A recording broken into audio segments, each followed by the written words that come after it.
Everybody lives, Rose. Just this once! Everybody lives!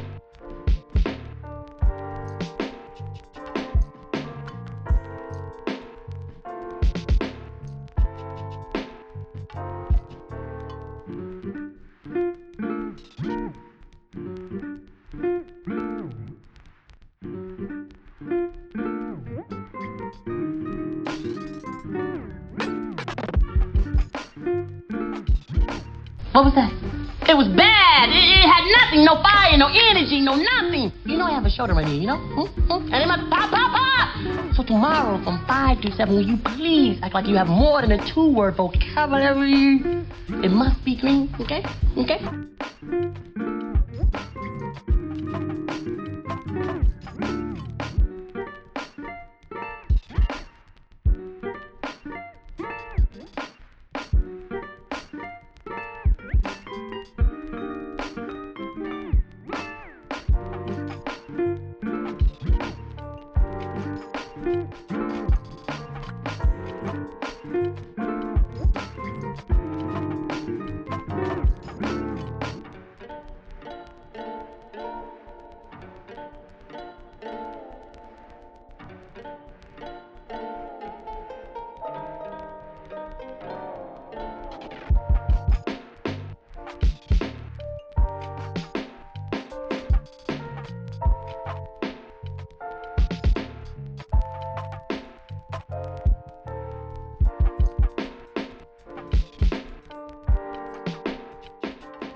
Good morning, everyone. Happy Monday. Hope you're all having a marvelous day so far. Hope I have audio, which it looks like I do. We need to get to work on this because we are behind schedule. We gotta, as you can see here, we gotta submit on Sunday before 12:30. Well, submission is due by 1 p.m., but I want to make sure I have time to make sure everything is working. I have time to fill out whatever form they might have, etc. etc. etc.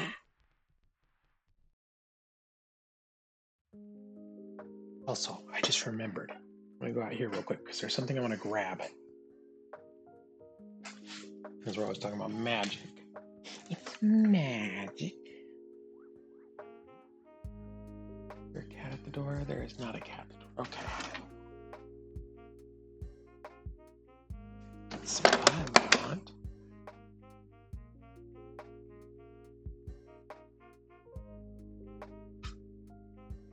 That's the longest one there is. I mean, it will likely have to work. I know. You can't see me right now.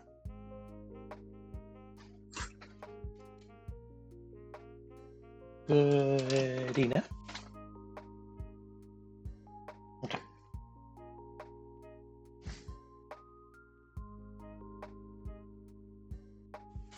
Huzzah! Huzzah! Cause it's magic. Okay. You're surprised you didn't yell at me not to leave? What? Why? Why would I yell at you? Okay, anyway. We must start on this because we lost a lot of time. I didn't get home till 8 p.m. last night, so left at noon, so we lost 8 hours. Bleh. Okay, but it's good. The wedding was phenomenal.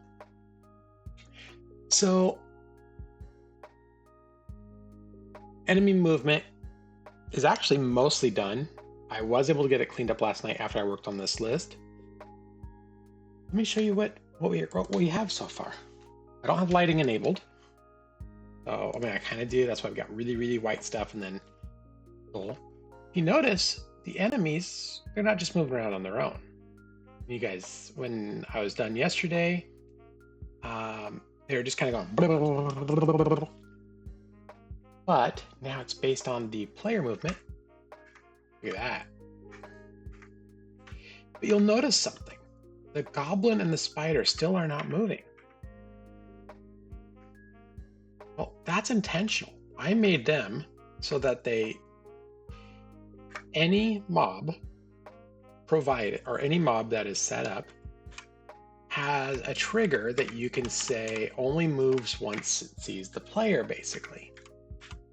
And so both the goblin and the spider are like that. And so we have to set up basically the range at which they can see the player. And so we'll do that in the enemy class. But I mean, take a look at this. We got a lot of stuff going on here, and it's more turn-based. How about that? And I think I fixed the whole enemies walking over each other. I'm just like moving around right now to see if I can actually see them do it. And I did this just by providing the smallest of delays. When you move, it doesn't just do them all like as fast as the loop will do. Instead, there's a slight delay. Fraction of a second between each one. And if you look close enough, you can kind of see that there's a little bit of desync between all the characters. And what I should do is give them a speed stat. And so when the room is started, I mean, not a speed stat. There is a speed stat. I don't want to word it. think D&D initiative. And so when the room is instantiated and created and you're put in there with all the mobs, I want them to have a turn order. Because right now it's just going in order. We're gonna have to need to figure this out anyway, because it right now it's doing, I think it's doing rats, bats, goblin, spider.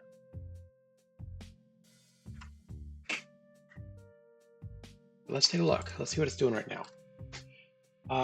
So we have player, and so the player currently, we got our player there, which I need to move into here. We have our script. Here we go. So on move enemies timeout. This is the timeout for it. And so basically what we're saying is when we move, we want to make sure that we await for this to finish. And I can probably even just do this directly in here without setting up a timer. We got a fraction of a second there. This is also a fraction of a second. It's about as long. But for each one it waits. So it does, so that short amount of time, we're not having to worry about them walking over each other and then going off the map. It seems to work great.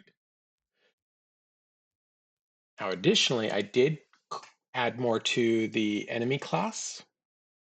I did get tile-based movement working. As Dreadwing would say, there's a little bit of magic in there because everything I was doing yesterday didn't seem like it was working, but then I did one thing. I multiplied how fast the velocity was by the tile size divided by 4. So in this case, that would be 8. I multiplied by 8. And it seems to be working, as you saw, pretty consistently for moving tiles. And then, so we got, when we actually move, this should probably just be in there. But when we actually move,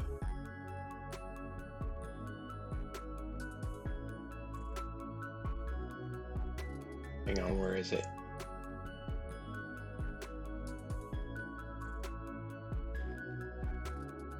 Process, move.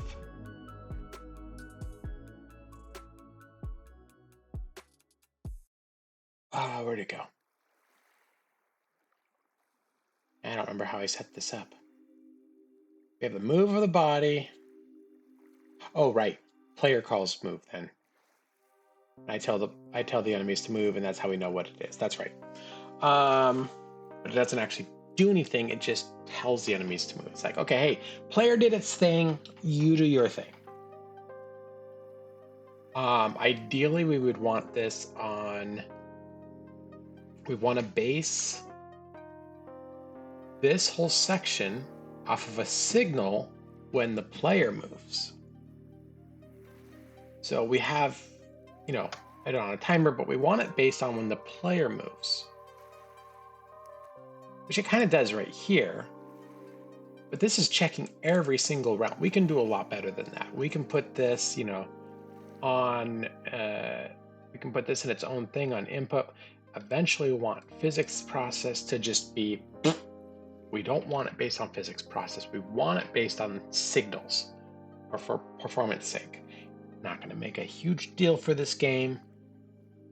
It's a small enough scope, but it's good practice, from my understanding.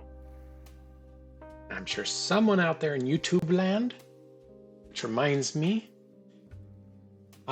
be sure, if you are on YouTube, be sure to check out my Twitch streams over at twitch.tv/Quixote. If you're watching on Twitch right now live, you can also check out these game dev videos over on YouTube. Username is, it goes by Quixote. I do have it linked to Quixote as well, but it actually goes by my name, Candace Siegfried. So be sure to check it out. Check out the progress, and And go back and check the last 2 videos at this point. They are up, they are live. In fact, let me just pop over here real quick. And just so you can see what we are, I want the history, I want the playlist. Pause. And I want just the playlist. Copy link. And here you guys go. Oh, that's really, really long.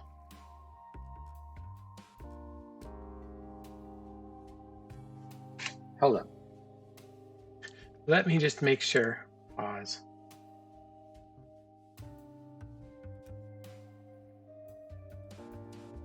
Okay, pause.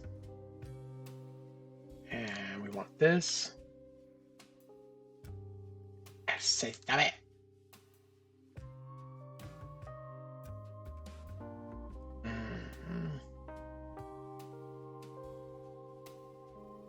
Well, anyway, what you are looking for, oh, hang on, just the one tab. You're looking for this, and Godot Wild Jam 72, light and dark. There's me at, so youtube.com/@CandaceSiegfried or Quixote. And it also links to me. I was able to set that up ages before the whole going with real name stuff. So, but there they are. Look at that. Right there. Be sure to check it out. And if you're over on YouTube, be sure to check out the live streams. Anyway, shall we continue? So I made the enemy class. Got that up. And we were working on the rat and the bat yesterday. Well, interestingly, let's open up the bat. We got our bat, but look at the script for it. This was the last thing I had in there, but I removed this from all the enemies. Skadoosh. Look at that. And it works just because all of the enemies extend from enemy. And I was like, why wasn't I able to set up individual values for these? Missing one key aspect. Looking on this. And now because we are tied to enemy, look at all these exports we can set. Right here. These 7 items. So there's going to be more. But I can, like, say bat has 2 health. Probably doesn't have any mana. Maybe has 1 strength. Maybe has 1 defense. Not that those values mean anything right now, because we're not interacting with it. But we have that. And it now works. Now here's the thing, if I forget to set health, and it's set to 0, well, this is a bat. What do you think that's going to do to our bats? They're going to go away. Look, no more bats. They're still there. I mean, they're not there. But in the designer, they're there. In the editor. But they're not there in this case.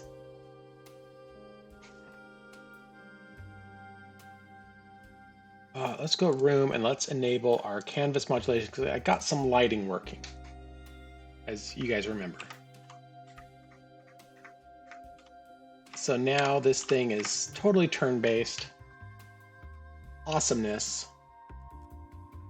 So it gives you time to think about what you're doing. And this is the other reason that we want to make sure we separate in our player. Let's stop this. In our player, we are saying, you know, anytime that velocity is greater than vector 0 or is not equal to 0, we got to move the enemies. So in theory, you're just moving, this will work. But another reason why we need to separate this into separate sections is we're not just gonna be moving. We need to set up a basic state machine that handles how the player operates. Because the main things that the player is going to do, the player can cast a spell, the player can check inventory, the player can use an item, the player can attack, the player can move. All these things have to be accounted for. That's a warm coffee on my arm. Maybe I'll take a sip.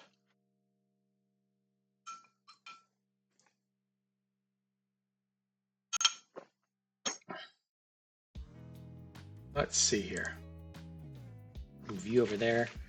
Let's see. Cat, what are you doing? I hear out there playing with the vertical blinds. Okay. What are our tasks today? So I actually got most of this done-ish. We're gonna go here. We're gonna say testing. Testing I have as a done state for me. So hence is why these are there. But we're gonna move enemy movement over here because technically enemy movement is working. Add remainder enemies. Well, I think we have everything except the duck. So we need to add the duck. So what we're going to do is we're going to go back to here and we are going to change this to in progress. And then we're going to go and make a duck based off of bat.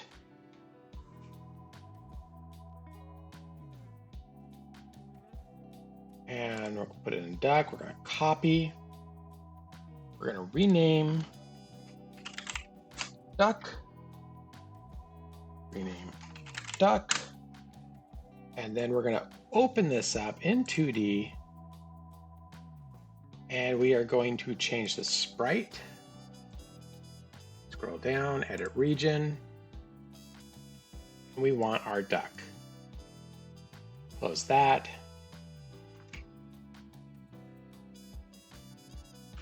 Duck, and let me just make sure that everything is good on this end.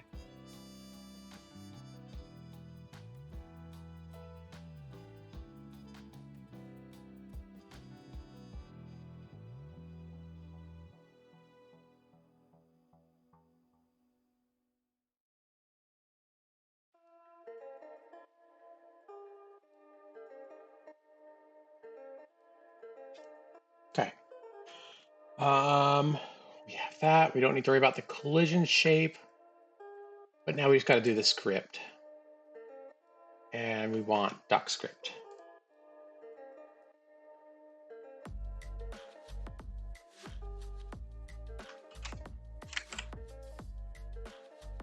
Duck extends enemy. Let's clean that up. Save. Okay, so now we have duck.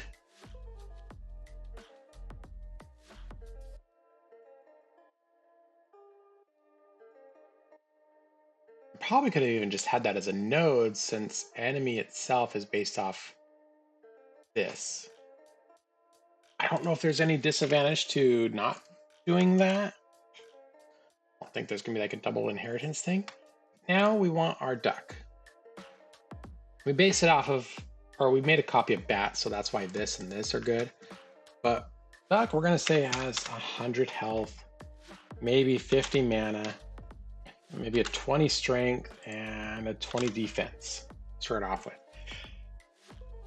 This is all situational. It's for here. When we actually start creating the levels, this stuff will be generated automatically through code when we instantiate the duck or similar mobs. But for now, when we can even go to the dungeon, the room in the dungeon. We got lighting back on. And now let's grab a duck and place the duck right in the middle right there. And we have it set, so if we go back to duck real quick, we have it set to movement rule 0. Look, I got that working. I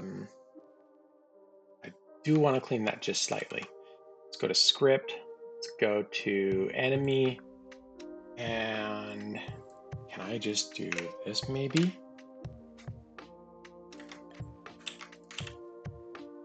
Oh, not there. Now we can go here.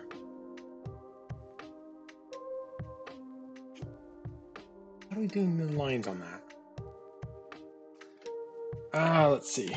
Godot, documenting classes.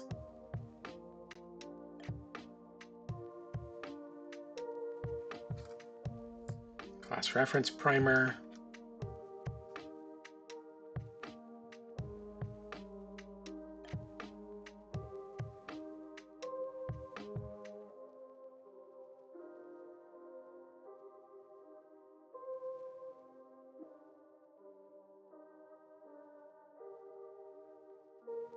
That's not what I want.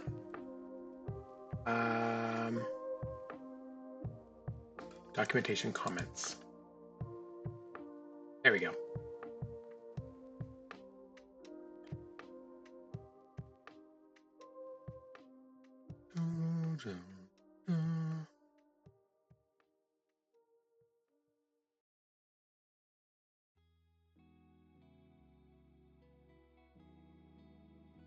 Where?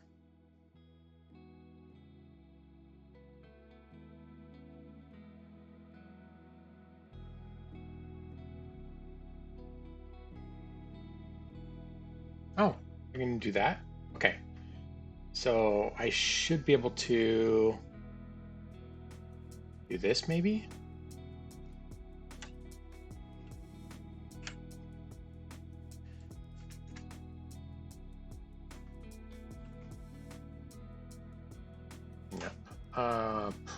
Advanced audio properties, put this back to monitor only.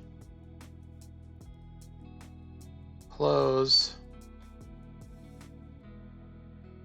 And re-enable that.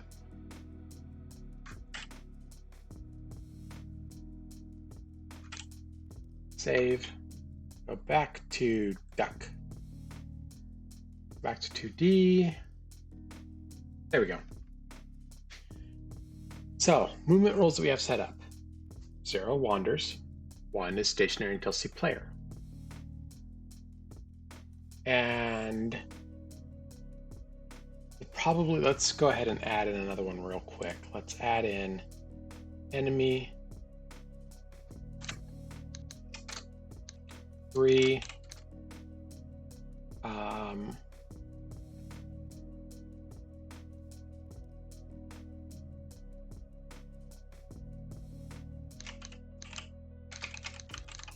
Scene chase player. There we go. And I need the break. That's better. Full screen chase player. Or full scene chase player, excuse me. So we have that now. Now, we can actually look up class. This will show us a little bit of information in the class thing. But that's going really well so far. So we have our duck. Oh, I was going to play. The duck will just wander around right now.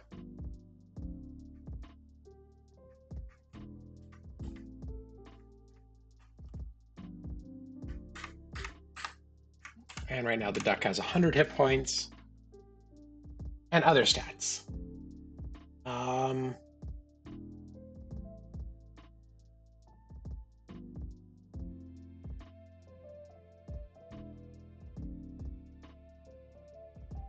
Yeah, I like that. Okay.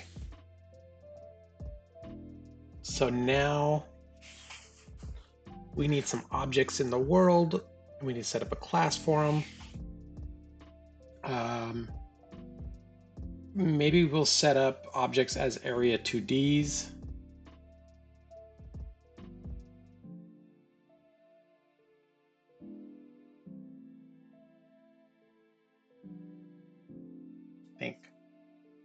How do we want to do this? Well, we still need to do more with the enemy. Make sure that they can attack. What is our task today? Lighting the torches. Okay, we don't have doors technically. Anything else on enemies? No. No. Okay. So in that case, we want to make sure that we see... Oh, actually, hang on. 2D. And...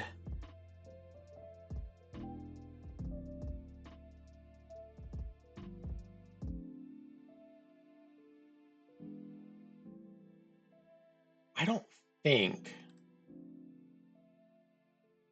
this will do anything. Add child node. And we'll go,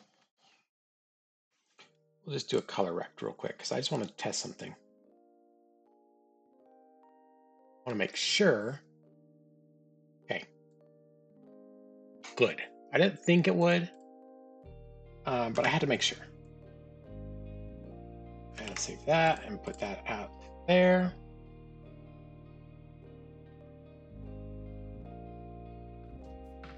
Oh. But we can do this. We can say, let's go to enemy real quick.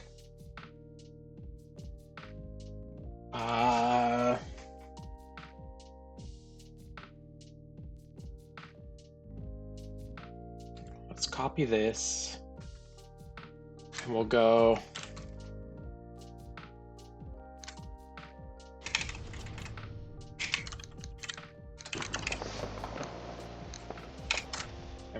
like this. We'll say at export or at export, not export, export var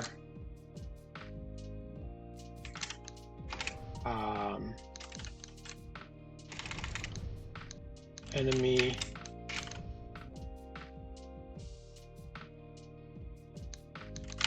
texture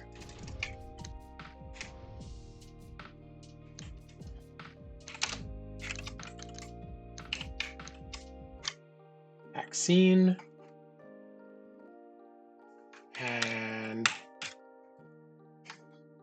we want them as progress bar. Yeah, let's do progress bars.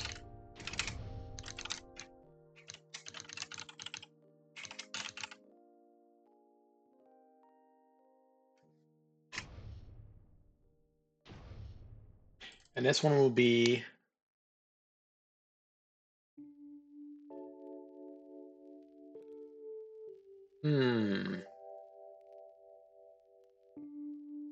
stuff that we'll reuse between them.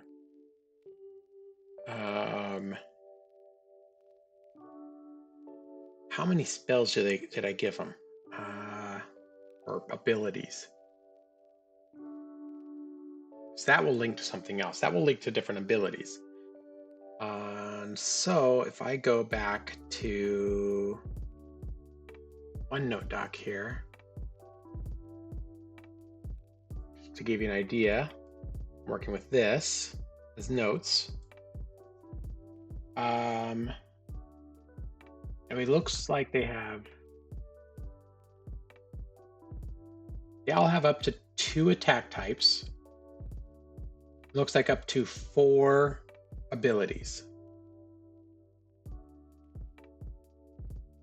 Okay, so we're going to say attack 1,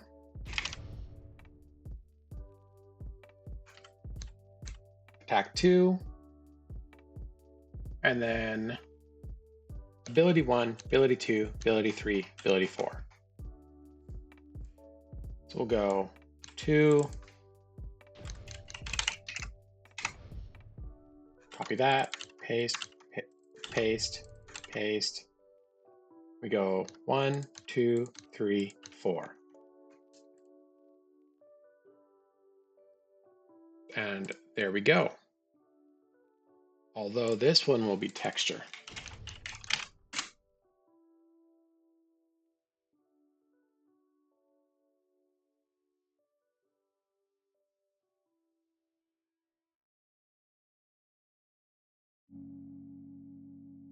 And this is based on region.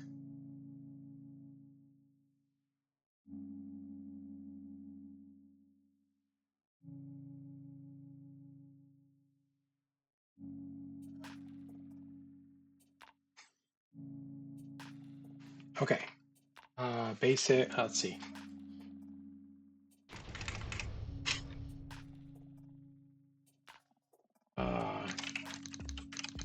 Connected resources.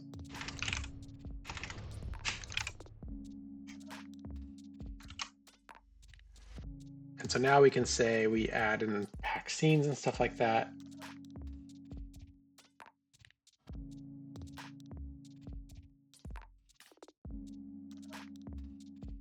And so I should be able to just say, let's make sure that I can do this. We want tile sheets. I use this. And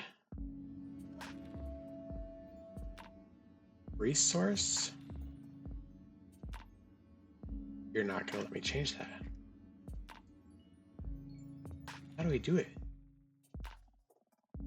Because I want this. Oh, Atlas. Atlas texture. Now we save it.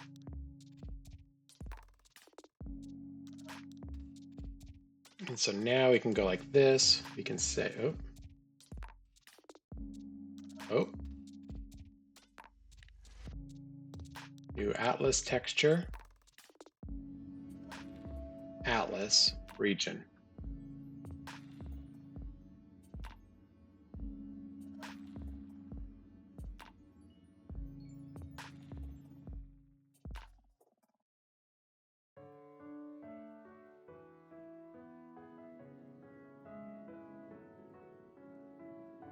Close.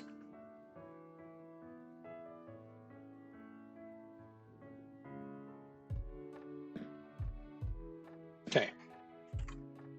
And then let's go with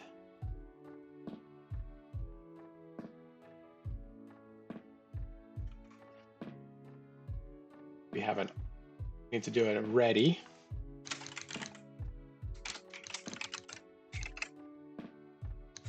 Oh, let's get that in there, and we'll go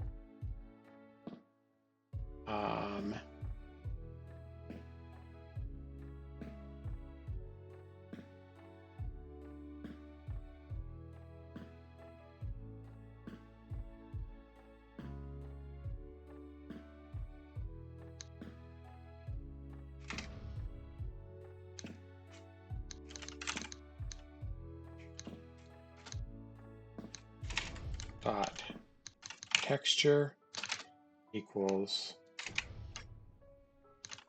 texture.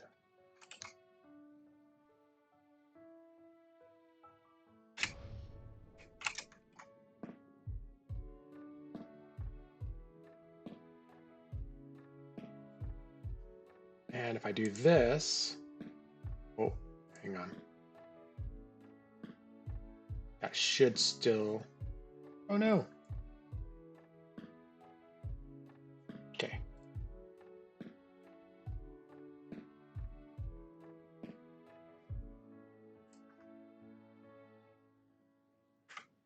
That worked. Perfect.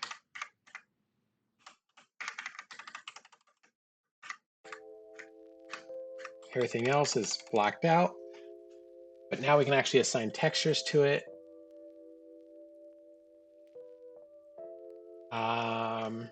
We don't need to mess with the collision shape.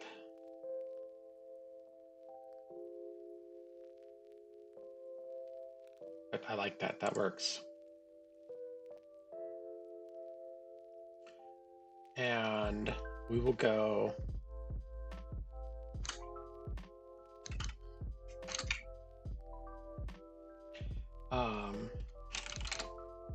uses sprite sheets,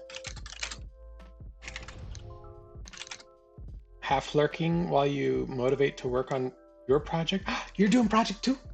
Hey. Oh wait, your main project. I'm guessing not a jam, but still, hello. And can you see that I've been improving? I've been doing so much better so far. So learning, but I'm doing much better. Uses sprite sheets with region to assign our sprite.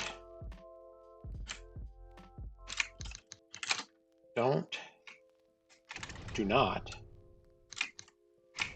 Let's see, let's go like this. Let's go bold. Not use or do not modify sprite 2D directly within the individual excuse me, individual enemies. So now if we go here,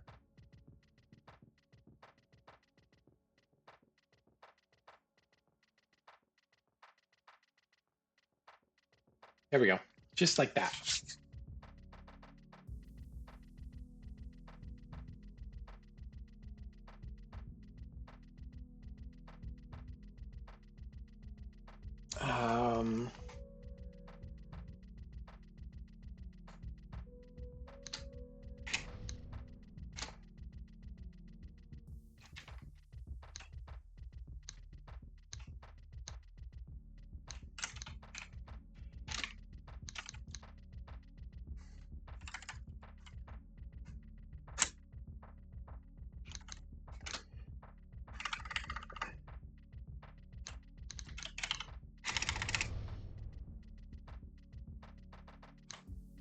Bold.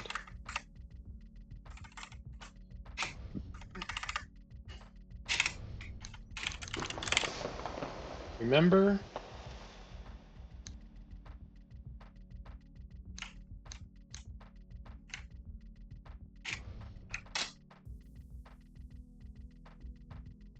set region within the atlas to make sure that we are selecting the correct icon for the enemy.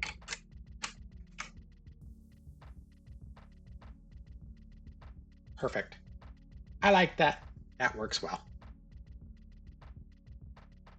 Again, thank you to you and Captain Fubar for that. And we're going to go like this. Connected. We're going to go like this. We're going to say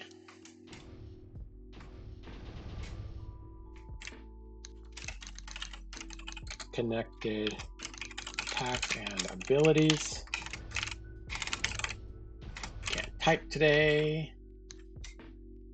And for here, we're going to say enemies can have up to 2 attacks and up to 4 abilities, spells, etc.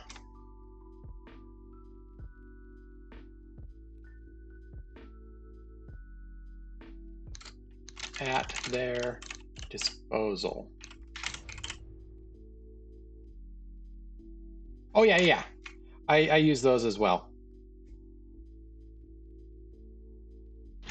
There's also a add-on that allows it to show down here as well. I was going to do that.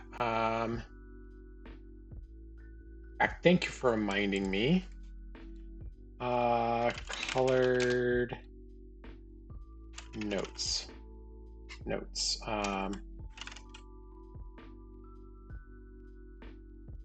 Not notes tab. Shoot. Debug colors. I should have written down what it was. I have it in one of the videos somewhere that I was watching. But yes. But then what it does is it groups them down at the bottom here. Don't use my hand, use the mouse. Into sections so you can then click and go back to it. Which is really good for doing like to-dos and stuff like that within code. Oh wait, that's how I found it. Ha! To-do.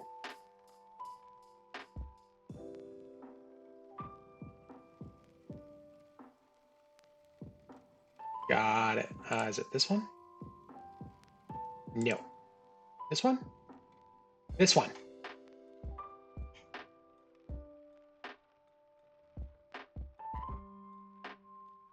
Project current settings. Where does it put it? It puts it. I'm gonna grab it. Yeah.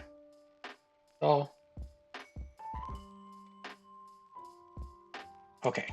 And let's plugins, enable, close, and so again, that was this one, the Do Manager. So Godot 4, we're using Godot 4. The Do Manager has currently it has the green pound sign. Hashtag pound. I'm old enough, I still call it pound. Sometimes. Slowly converting to hashtag, but to me, it's still a pound sign. Just like I know that not everyone knows. Okay. Answer. Question for you. Do you know what, let's see. Do you know what that is? You know the name for that one. I love the name of this one.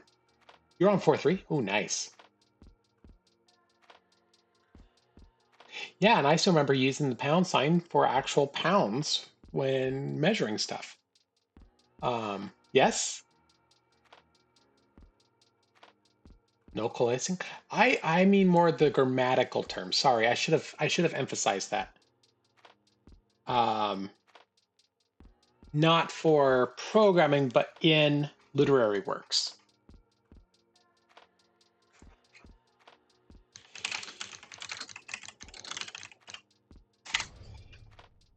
You mean like this? What is that expression called? I love it. I love what the expression is called. Interrobang. I love interrobangs.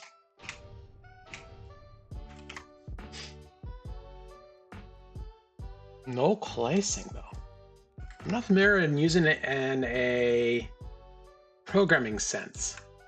Should I be? Is it using Godot?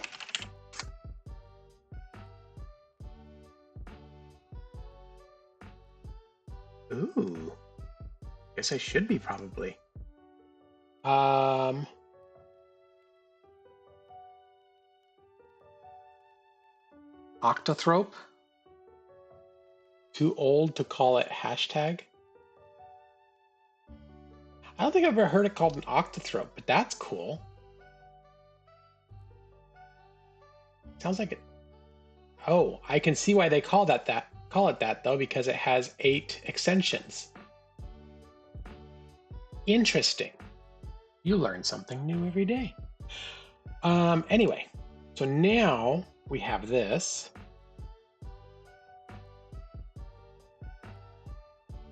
Oh. So now we have this. So now we can say note, some note, build a drop of tea into it last week. You use a pull style phone as a home phone. I mean, Dread, I remember as a kid we had for a brief while a rotary phone. Because that's what Dad could afford. On the Fritz with the shift key and the left side keys. Oh no! Some note. Where does this show? Ah, here we go. To-do tab. So that's where it shows. Hack. Board. Example. What? No. Settings. Can we exclude? Ignore path. Okay.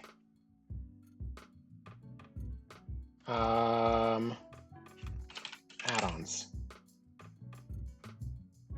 That's better. We don't need all the to-dos and stuff for our add-ons. We just want it for everything else. See, I can figure it out. Okay, so we have that. Wait. Now, why aren't you doing the thing? Go back to here.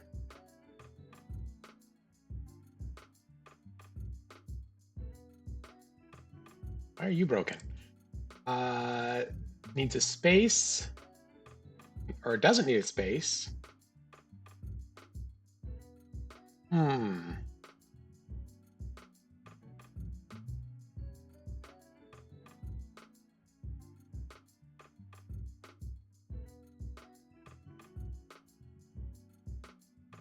Interesting. Let's go back here. Maybe, oh, maybe this thing needs that. No, okay. Does not need that.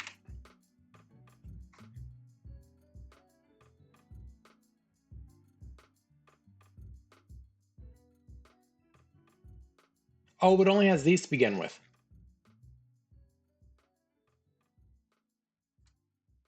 Okay, so to do. Yeah, there we go. That's better. Now this should go there, right? And over here. Perfect. Okay.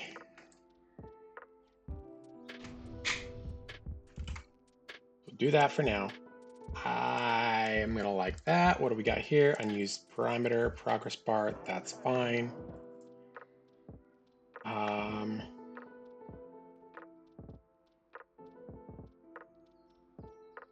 We never actually use body. Move, body. I guess we don't need that because it's within.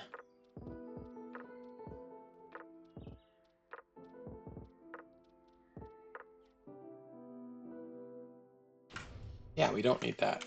Okay.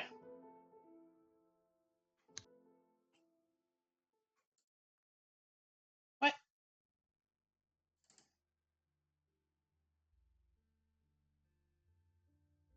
Okay. Ours was rotary too? Oh, nice.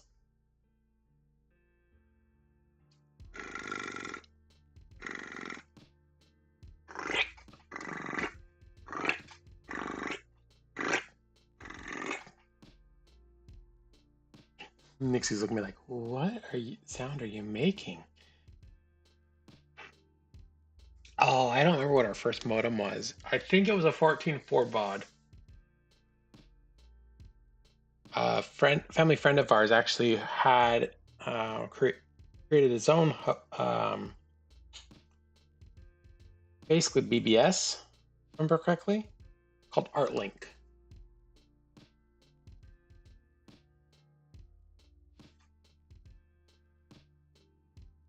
Oh, there we go.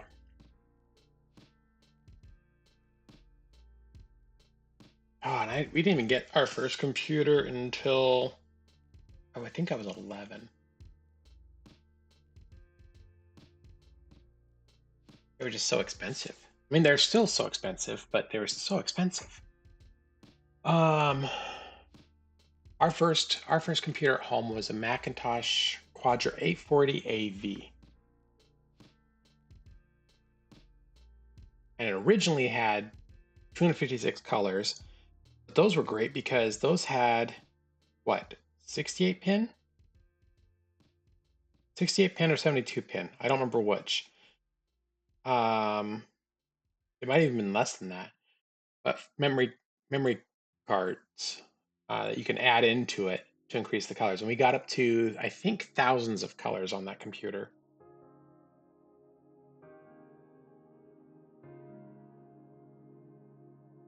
Are basically non-existent. That makes sense. Okay, let's just check this real quick. Oh, right, we didn't. We need to bat. Batty, batty, batty, batty, batty, batty, batty, bat. 1, 2, 3, count. Yoink. Nope. Stop that.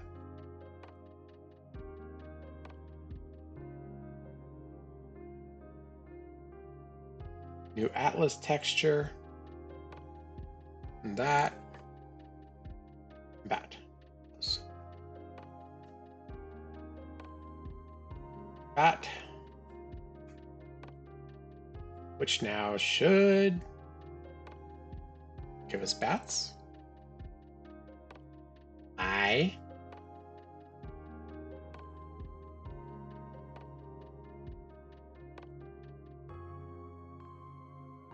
All right, let's open up rat. Enemies. Rat. Duck. Texture. Atlas texture. Texture. Bat.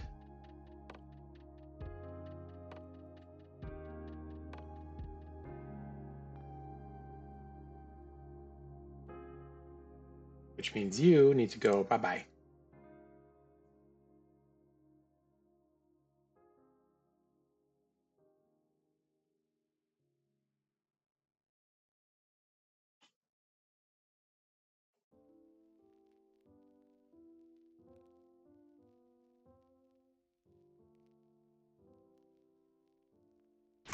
Of course, now it's not going to work, right?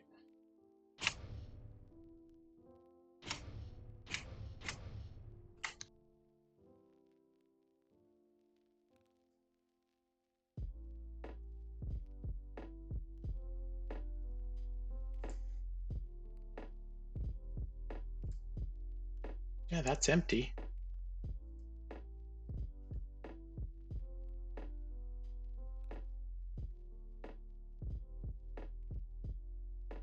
Okay, that looks like that.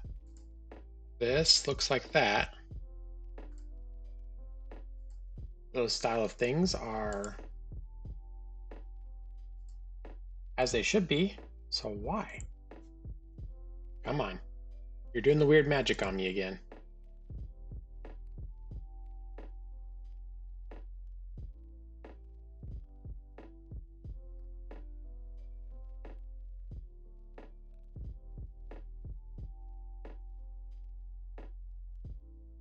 Oh, are you doing the thing?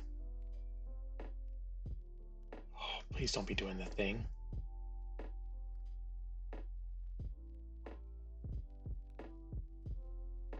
Don't be doing. Oh, if I delete this.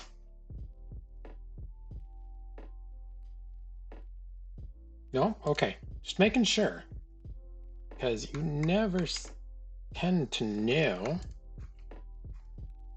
Here's our duck. So, that. Oh, that has 2 health. That's right, we adjusted that.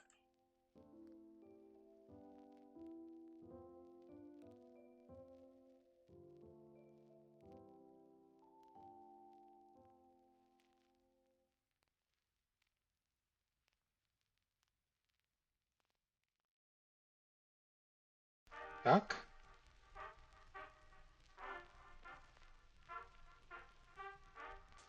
Bat.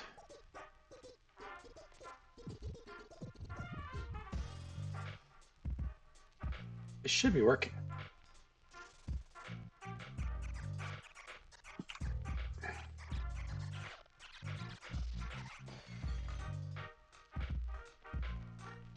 So why aren't you working?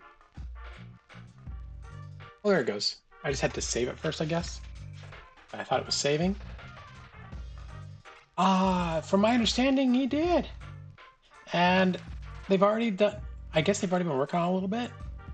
So, yeah. Hold on. Why wasn't I able to move? Why? Because there was a rat in the way that I can't see. There we go. Which means I probably can't walk into the spider. Yep, can't walk into the spider. Okay. Which means I have to open these. We'll go here. Goblin. New Atlas texture. Bring that in. Edit region. There's our goblin. There's our goblin. Save.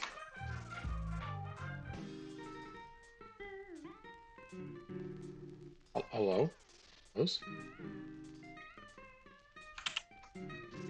Now we should have goblin. Perfect. Okay.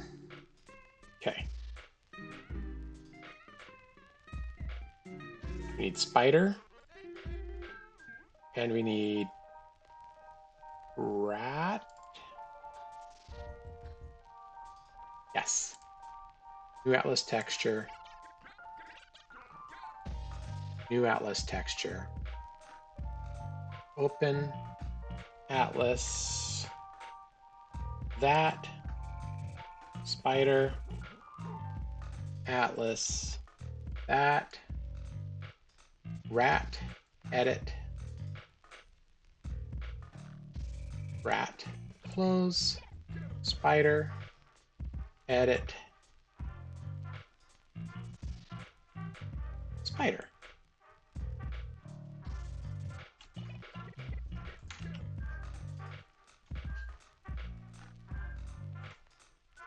And now we can see everything again.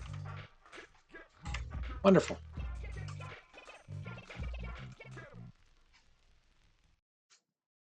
Oh, pop. Oh, okay. Take a sip of water.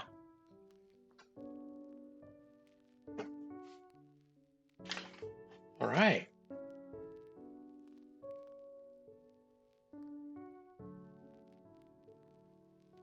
Now, maybe duck.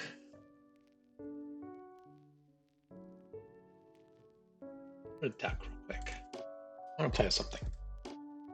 Add child node. Light.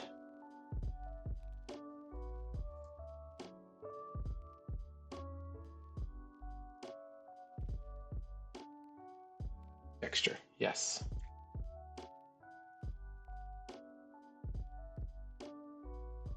Did I put it in play? I did. That's okay. And we'll go energy 0.25. And we'll go, hang on, let's make sure.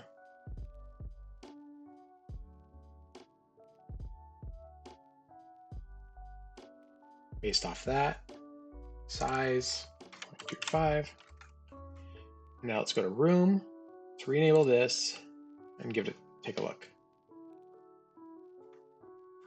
There's a duck. And you can kind of see where it's at. He's a mystical duck. So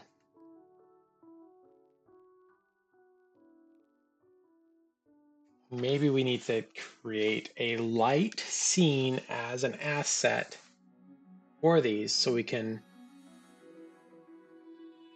like, we can call this glowing.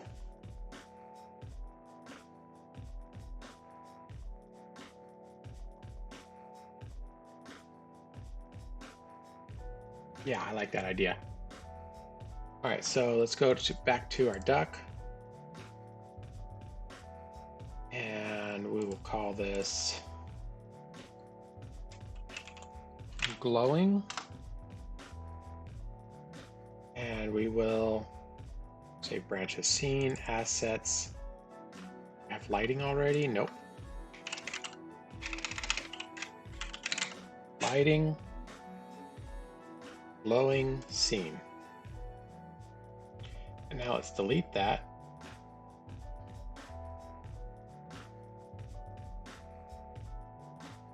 Cancel.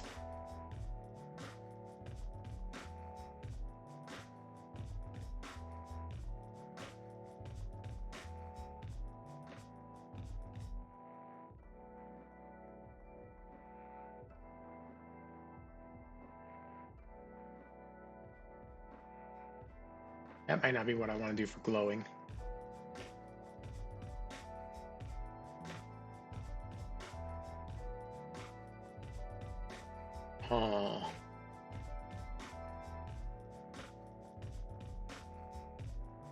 Point.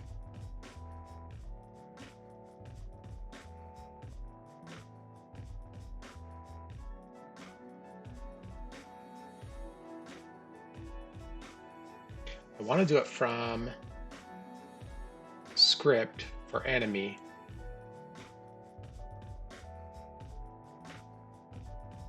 That is a packed scene. At export var glowing equals packed scene.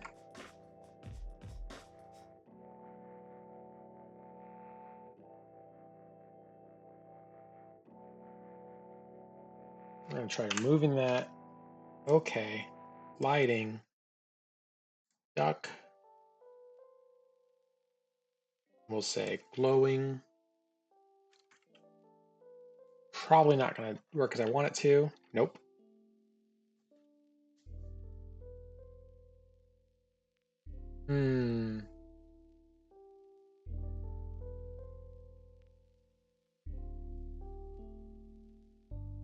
But I can do it down in ready.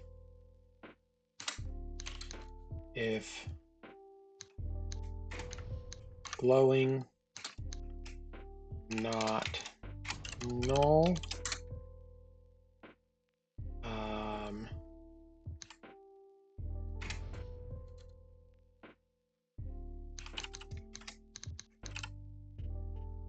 add child, Dancy,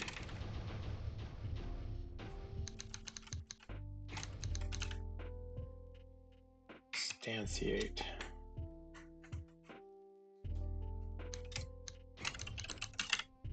Glowing? Glowing.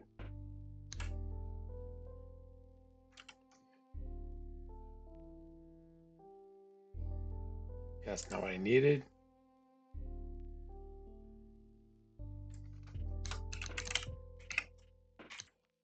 Are we glowing?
Say if glowing.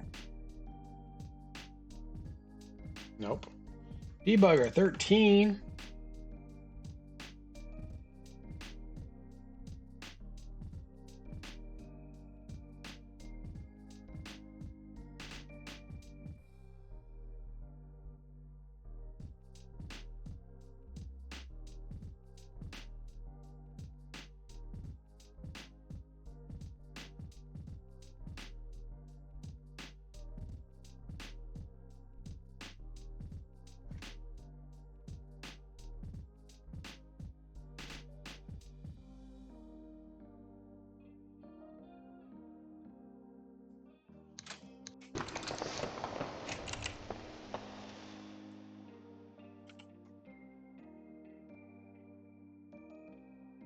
Still 13. Okay.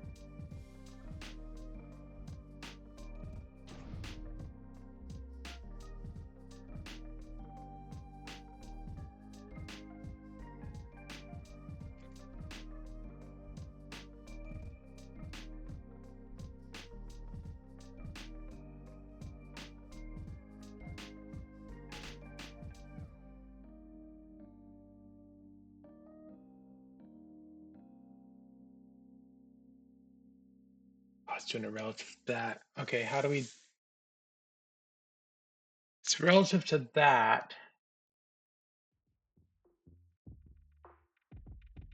Root.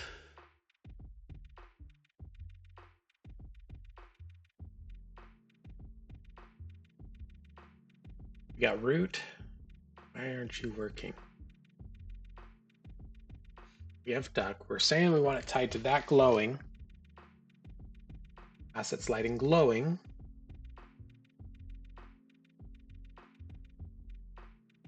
So why is it on here and based off of that?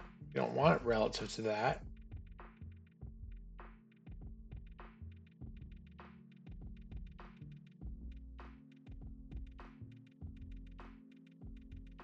Excuse me.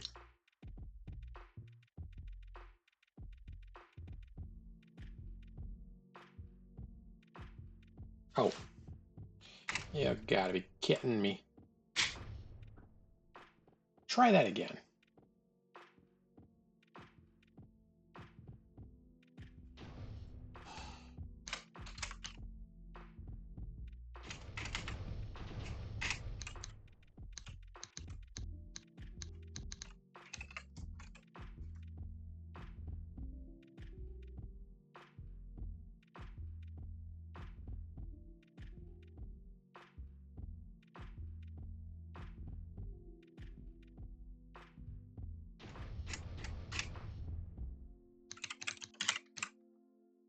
Or actually, I gotta put that in there.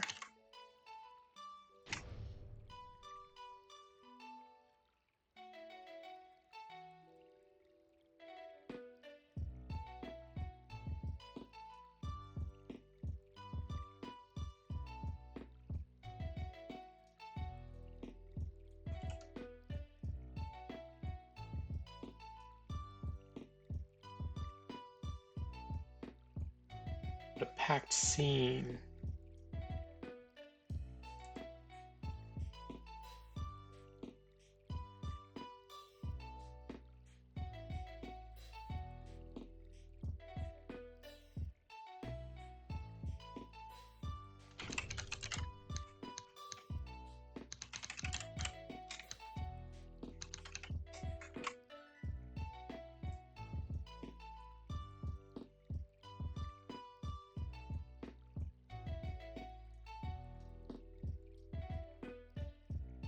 Can I not do this?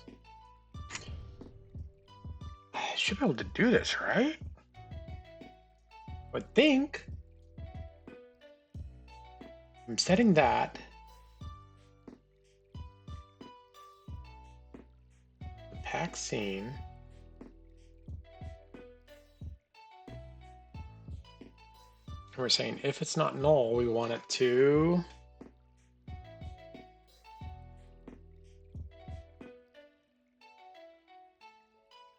I have to assign it as an actual object here. Okay, we'll do this. Light. We'll call it primary.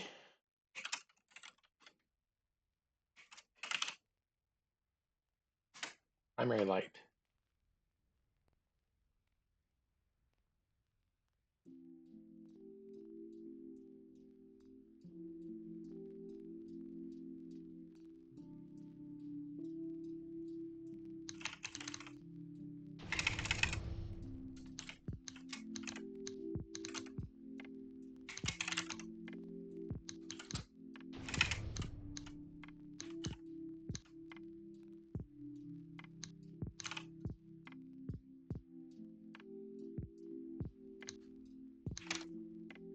equals glowing dot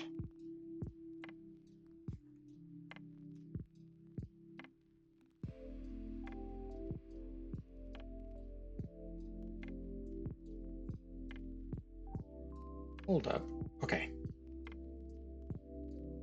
Glowing dot texture. Right? Enemy. So why are you weird? Glowing dot texture.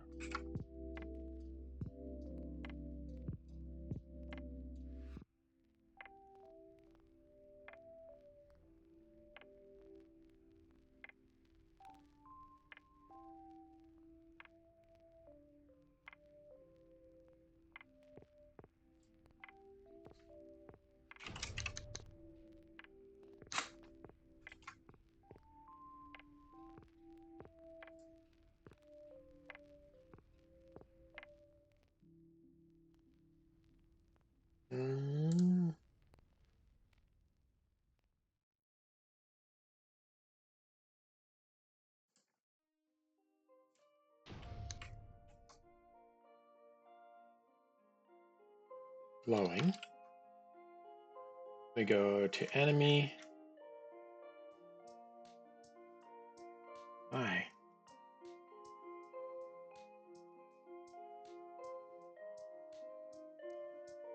Documentation. Texture 2D. Ah. Okay.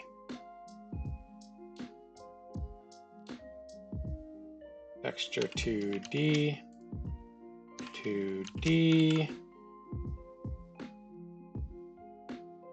And of course,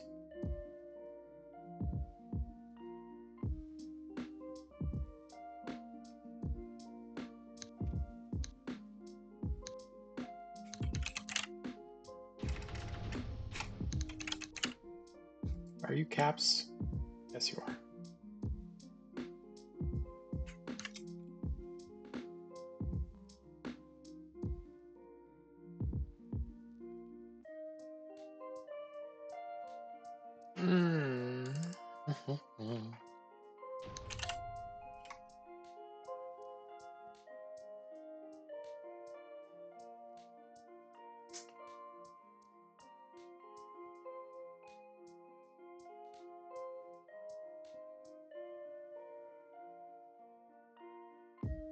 No, not self. Glowing dot texture 2D.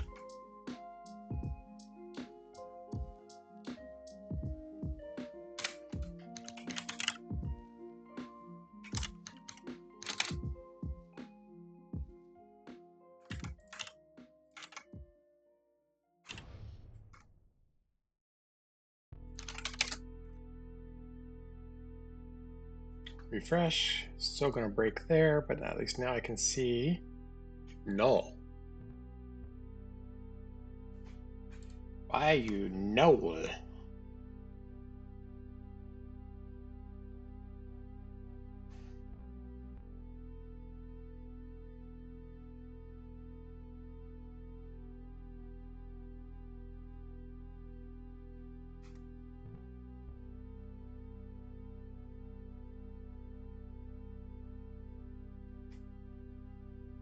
Properties.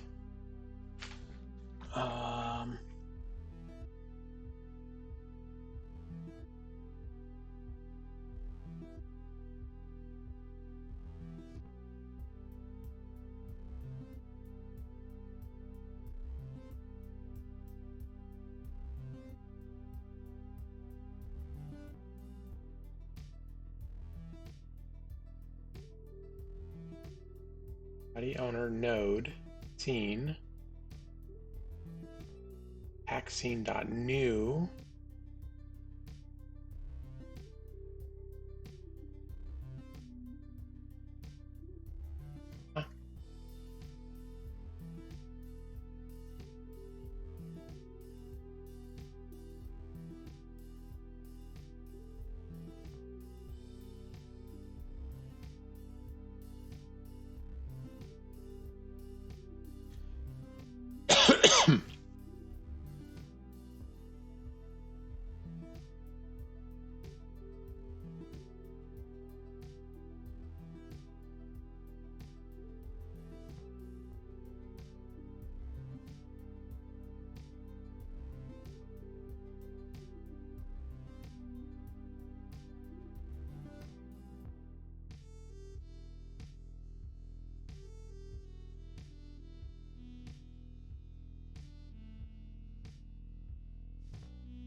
Hold up.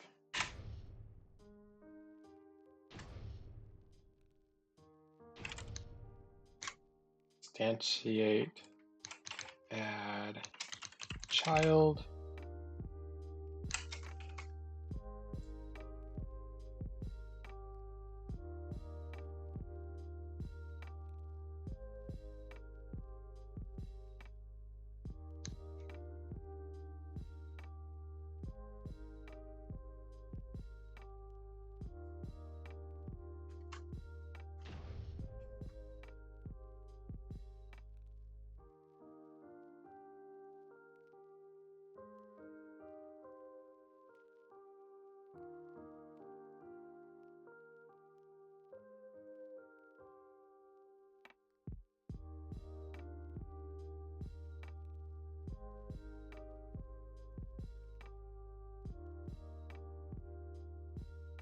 How do we add those?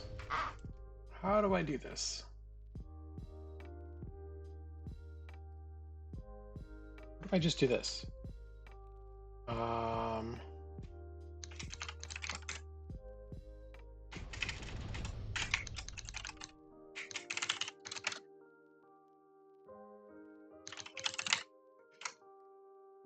It's not gonna work.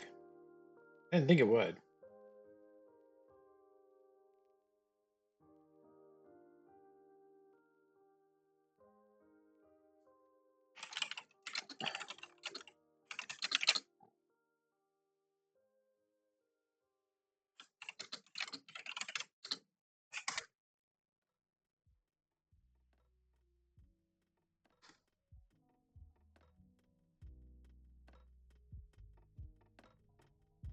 Act scene.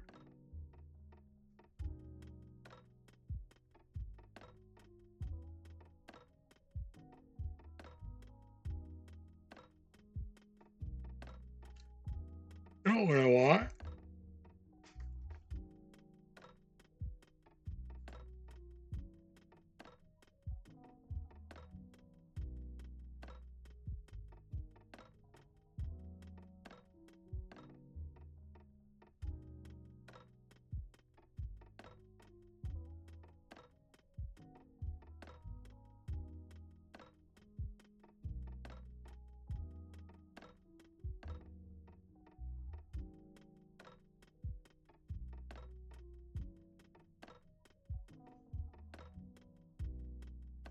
Okay, so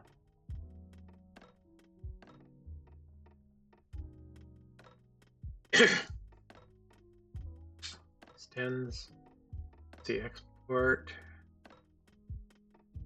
sprite nodes.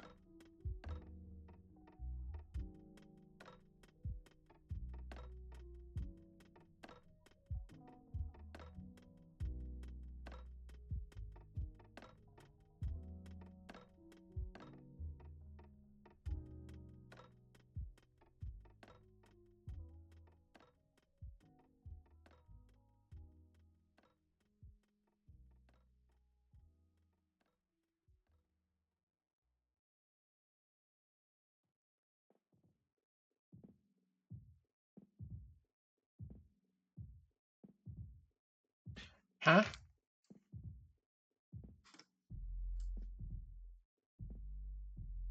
Let's go.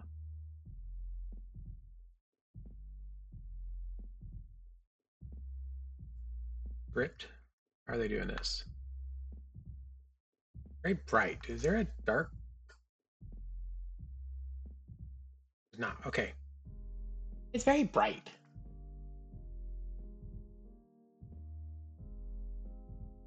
So replace the name of the round.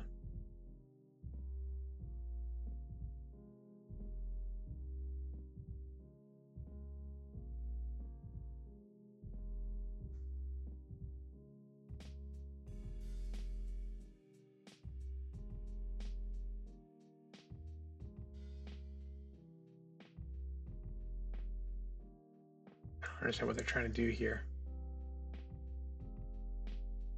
Right nodes.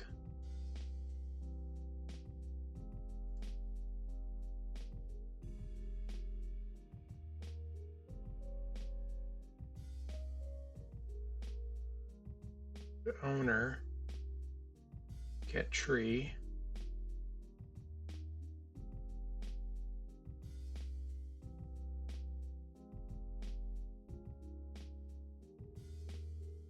I'm not sure what this is saying. Okay. We're using an array though. Should I be using an array?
No, I want that as a pack scene, I think.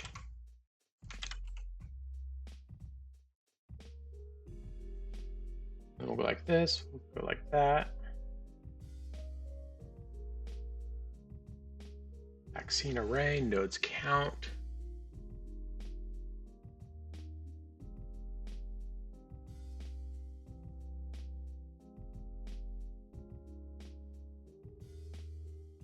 Okay.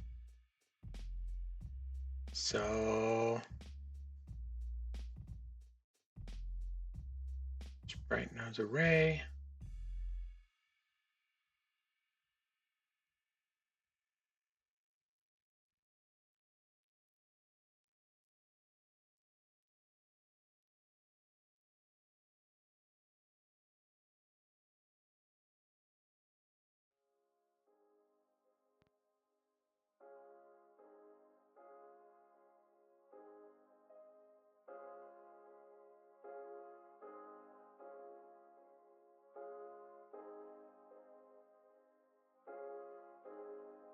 Okay, we got the sprite 2D.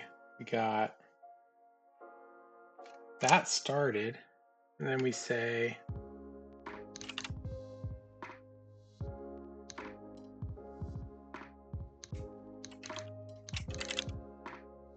low light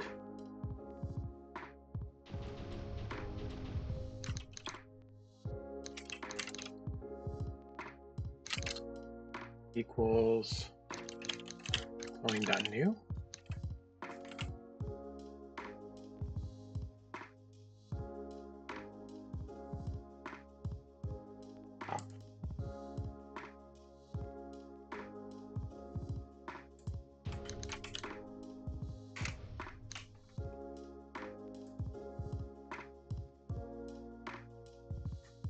Okay, that totally definitely does not work. Okay,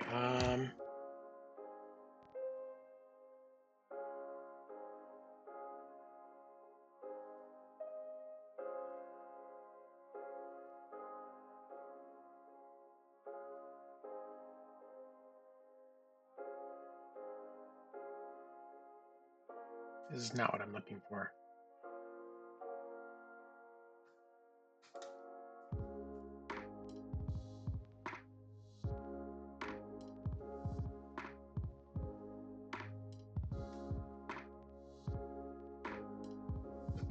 A pack scene. Okay.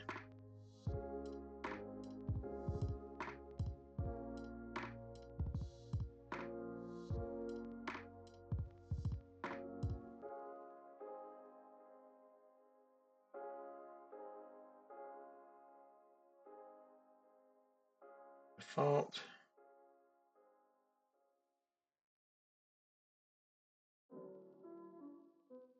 Scene and send.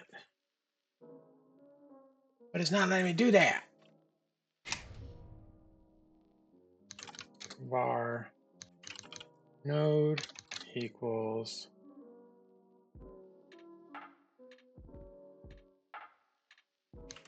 glowing dot and C8. You are not going to let me do this. That's what I thought. Stop it.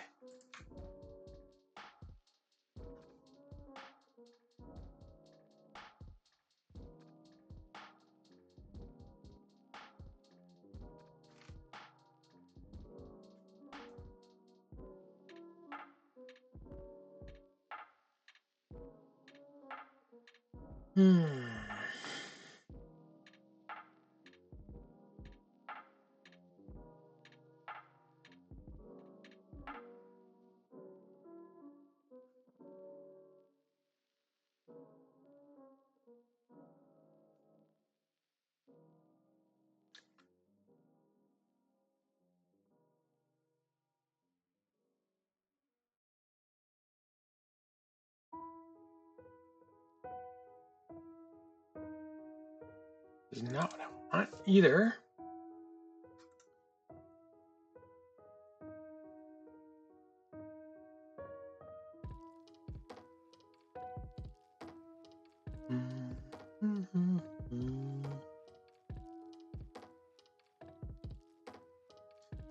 Print size. Let's do this.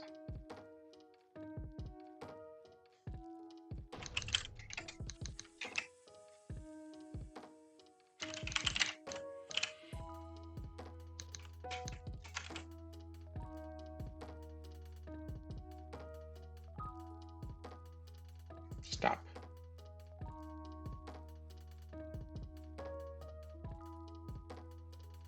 Also know what I want.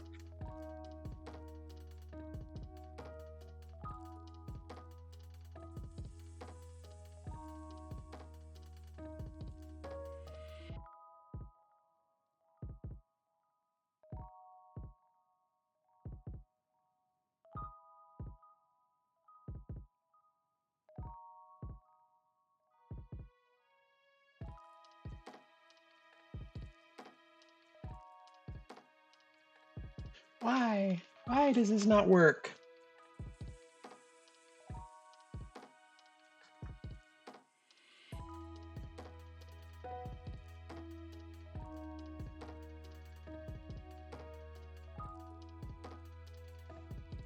Adding pack scene to 2D and Godot far from at export. I can't do that though. Don't tell me I can do that.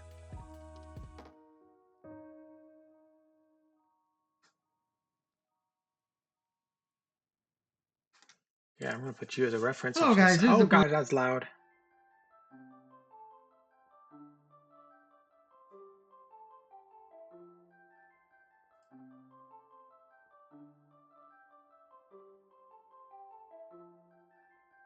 Scene is player scene.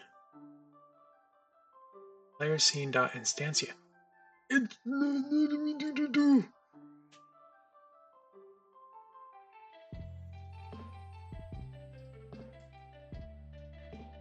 as okay.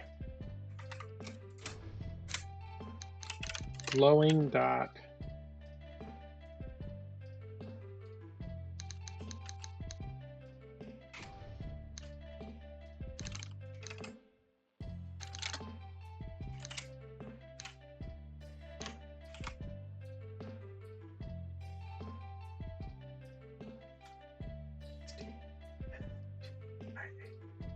why?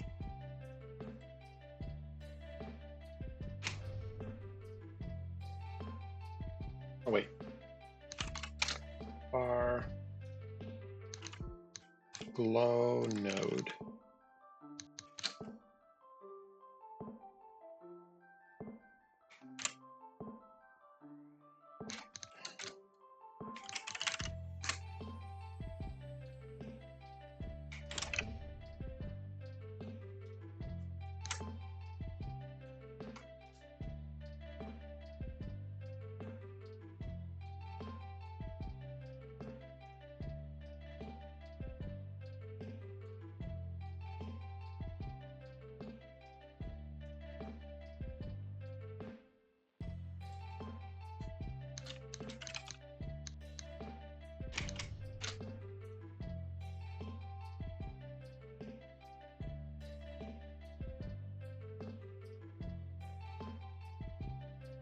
A-N-T-I-A-T. Why?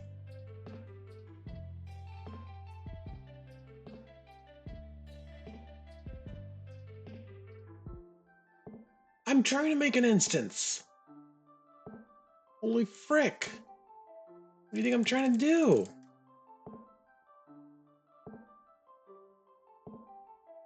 Oh my goodness.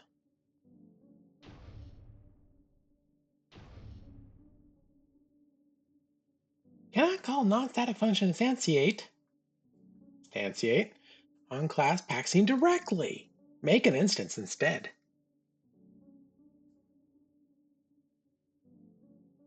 What do you think I'm trying to do?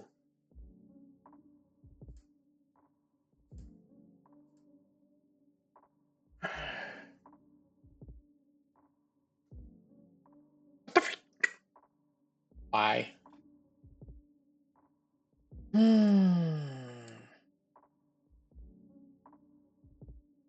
I have glowing as a pack scene. Can I take that off? No. Glowing. Let's do this.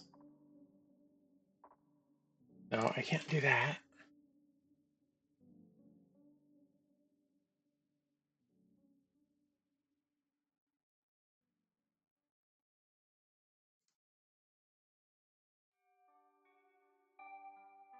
Let's attach a script to it. And in here, I like to see here is our scene, which let's see, and we're gonna see that in action. Right is right as always. We're gonna add the Godot icon here as the texture. Right here we have my files, and this does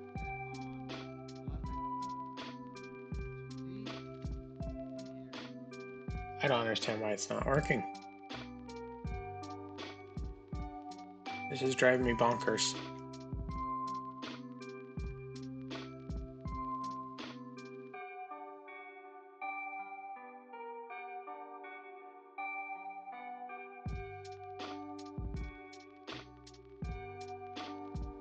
I mean, that's not going to make a difference right there. Yeah, no, that's... Oh, why?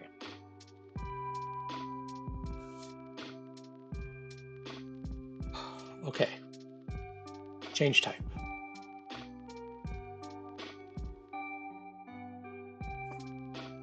I have that set there.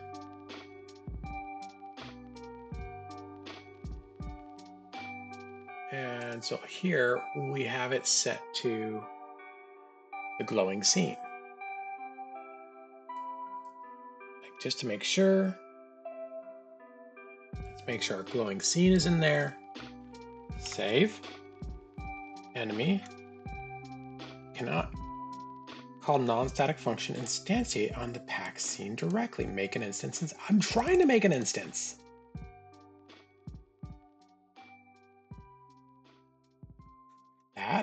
That.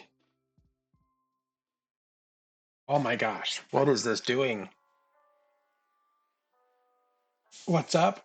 It's not doing what I want it to do, is what's up.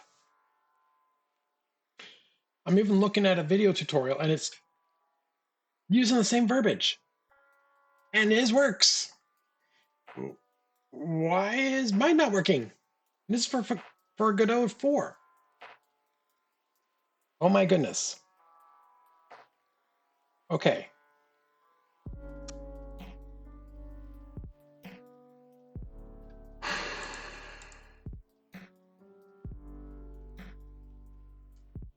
I don't understand.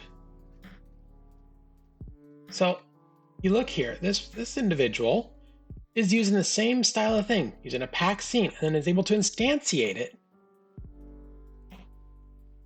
just fine.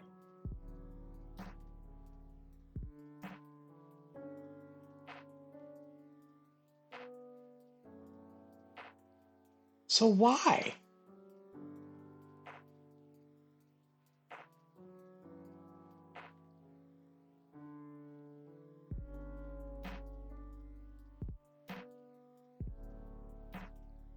I have to change glowing to a node 2D and put that within it? I mean, I'll do that. Let's try that. Node 2D. And then we'll add a child node. This will be a point light. And then we'll put our source in there. Let's try that. Not gonna make a lick of difference. I can tell you that much. So now we can use the exact same nomenclature on here. Node 2D. And they're doing instantiate as node 2D.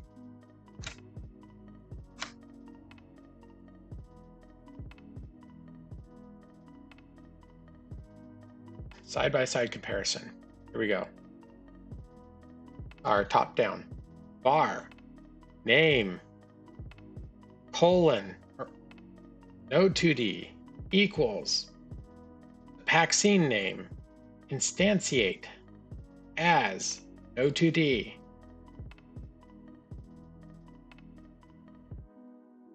If I scroll up, export var glowing, as a pack scene. Oh wait, let's try that. Hey, that worked. Okay. That is so weird. Canvas equal if you want it to instantiate in there. Oh.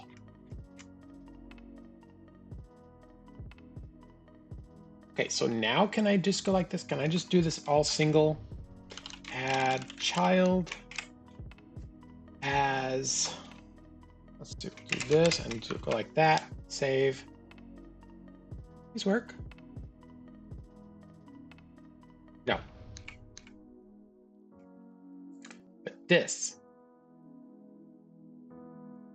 on a null value cannot instantiate on a null value. Oh my gosh.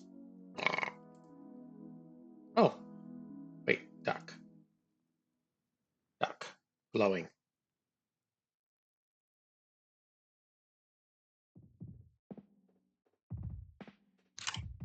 If glowing not equal to null.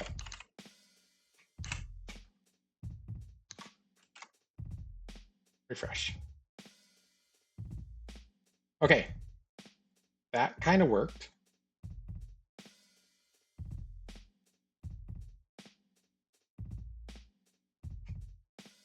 And we'll go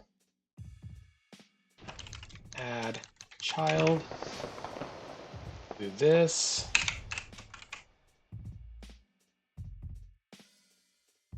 There, finally, thank you. And let's bring this back down to 0.5, 0.5.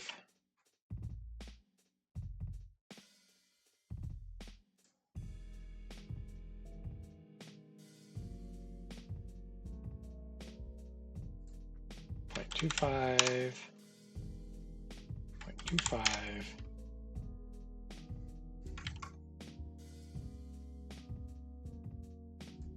Okay, so we can have glowing now.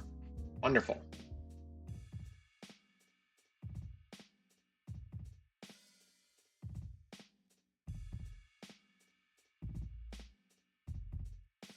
Okay, so note for anyone doing something like this where they want to put the glowing node in there and then have it create in the enemy on the fly or on a scene on the fly. The main difference is up here. You can make the pack scene all you want. You're going to instantiate it down below. And I'm probably going to have to do the same thing here. It's just the colon. There's no equal. No equal sign. And then down here, as long as there's no equal sign, you can instantiate and add the child. Hey, okay.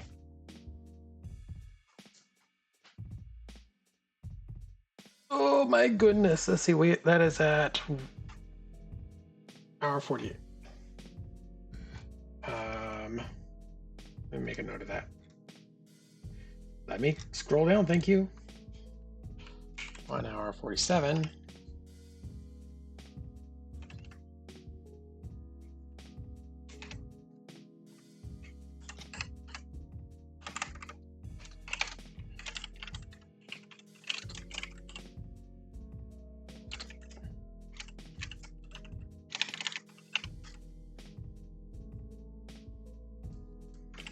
Okay, perfect.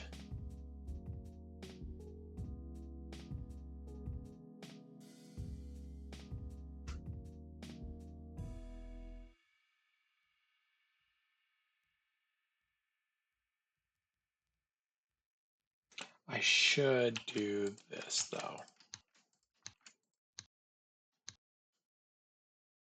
Those are all pack scenes.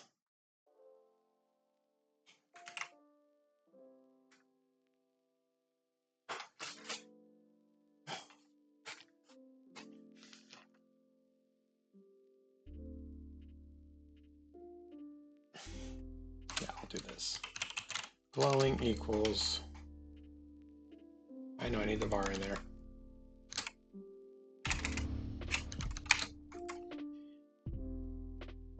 And then we'll go glowing. That way I can make changes to it if I need to. Perfect.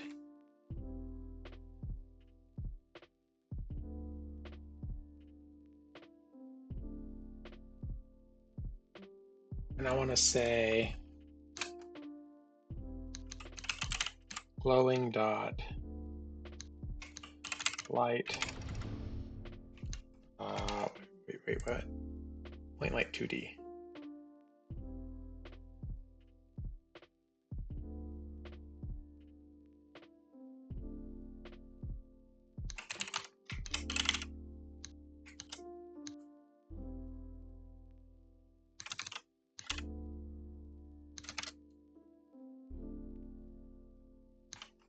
We're just gonna. Oh, you would.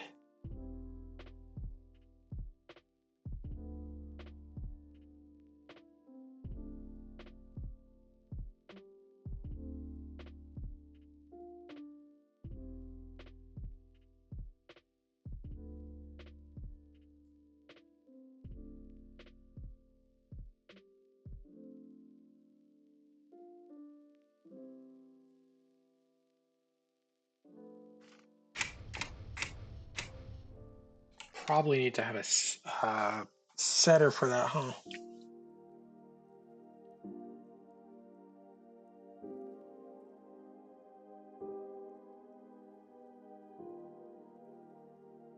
What if I go like this? Let's go attach a script. We'll say lighting, glowing, create. And we'll say at export var intensity float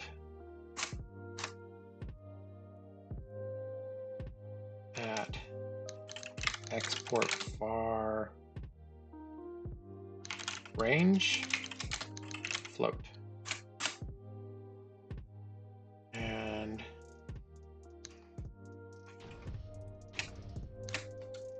we'll say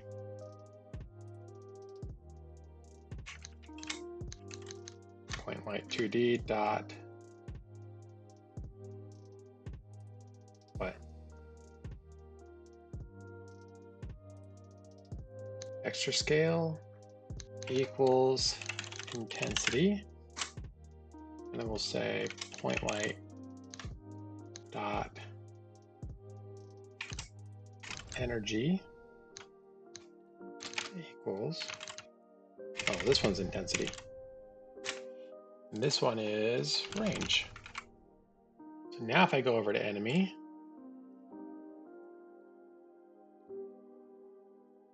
glowing, instantiate, and say glowing dot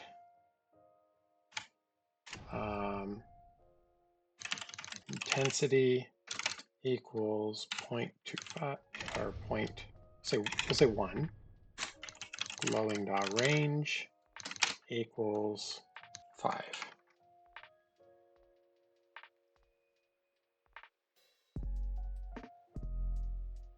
Okay, that worked.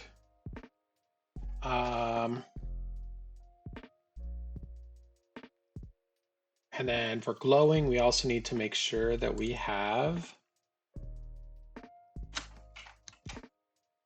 export var recognize shadows. Cool. If recognize shadows equals true, or defaulted false, then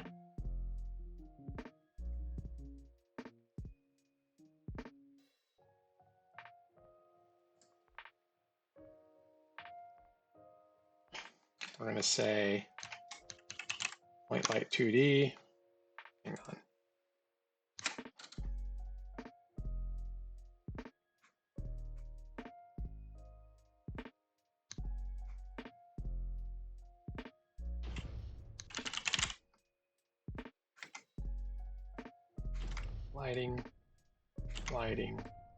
Lighting dot shadow enabled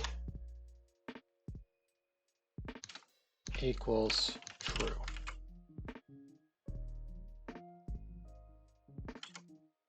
Okay, enemy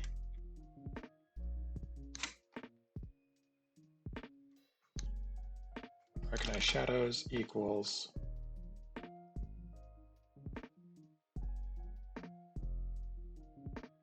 true. Glowing dot. And this should actually go into duck. But for now, yeah, that's what I thought. That looks creepy as heck. But it works.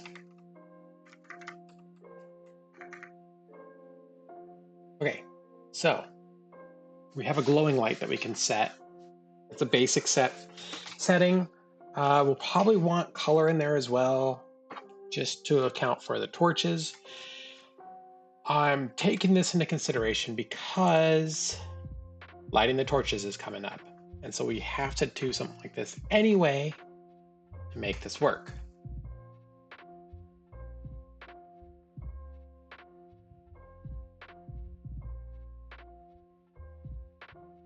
Script, we'll go back to glowing and we'll change glowing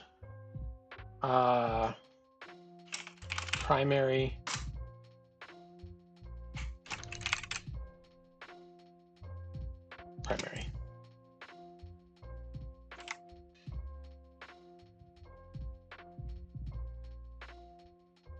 Okay, and we'll take enemy and we'll say this. And we'll go to duck, we'll go like that, and we'll tab that in, and we'll say func on or func ready. Grab that. Should still be glowing. But we lost the texture. Why did we lose the texture? Oh, I hear a Molly. Give me just a second here. Hang on, Momos.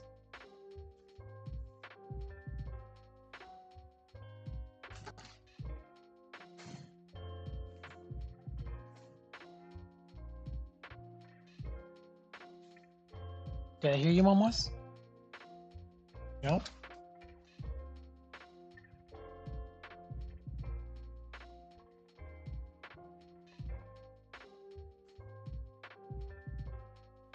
Hey, Nixie, I thought I heard a Momos. No Momos. No Momos. Okay. It's probably the chickens. So that means an enemy I have to say this.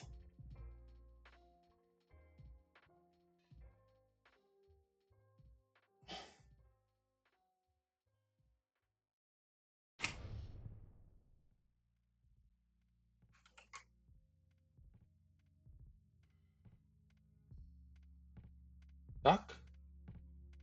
Wait. Rat. Oh, I made the rat glowing. Okay, hang on.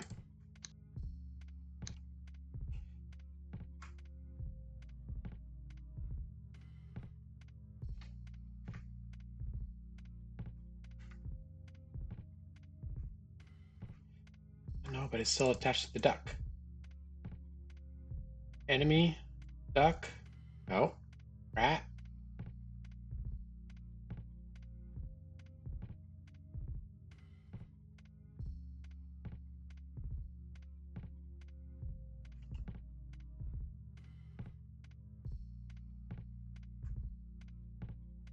It's doing a thing I don't want it to do again.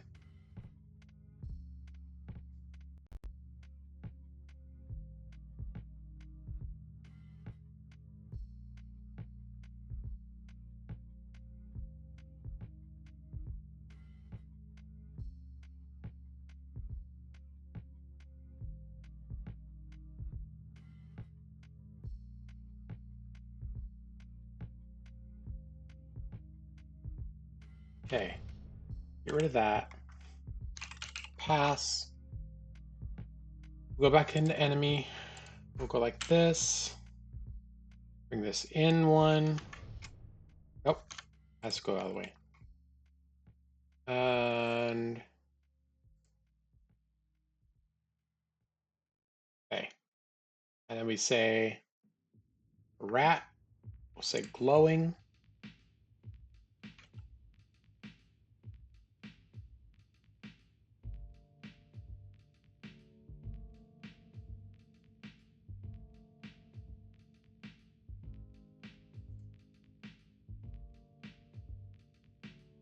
The rat's not glowing. Why is the rat not glowing?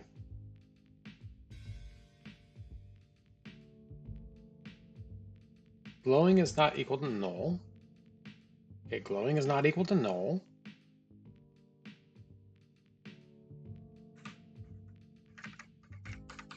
Why do you work for the duck but not for... Why can't I move down?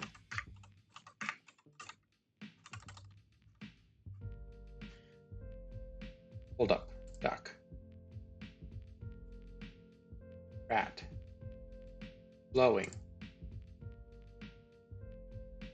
2D. 0.5. 0.5.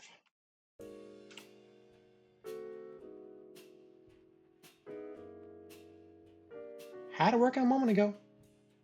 Duck. Script. 2D. Glowing.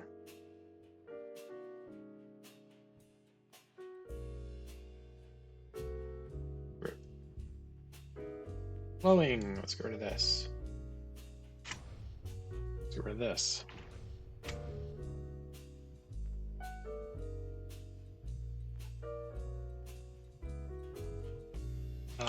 Class name glowing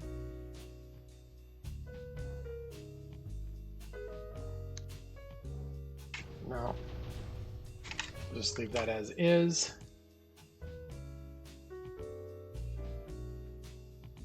Enemy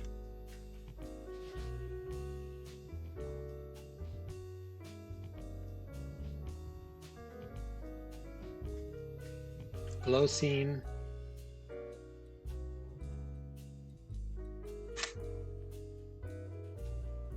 Okay.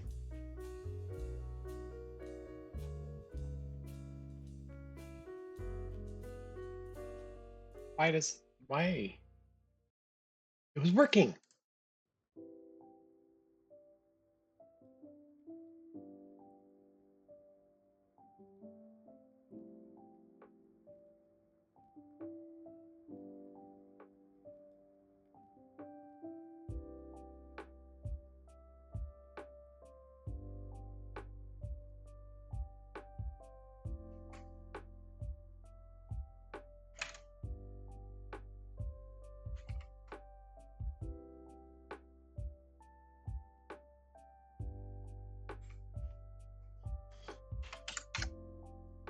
I don't understand. It was working.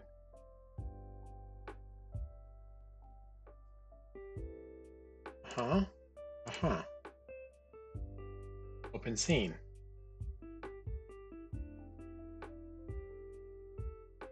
Script.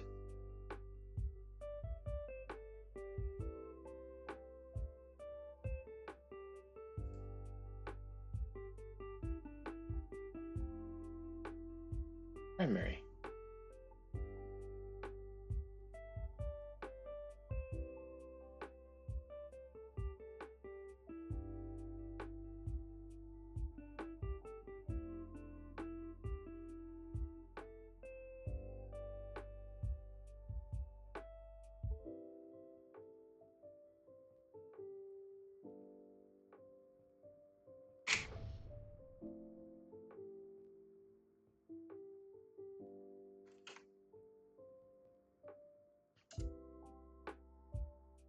The ready function. Okay.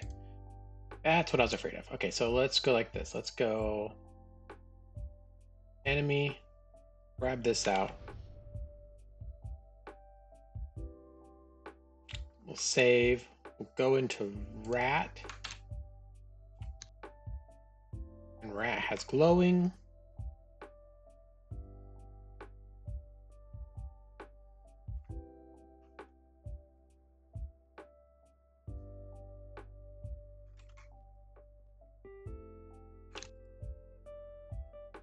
Duck, goblin,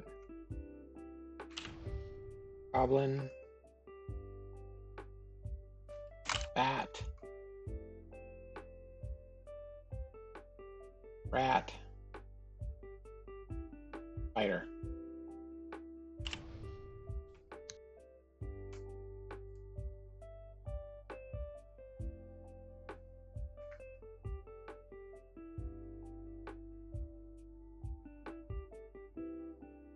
And I can even set this up per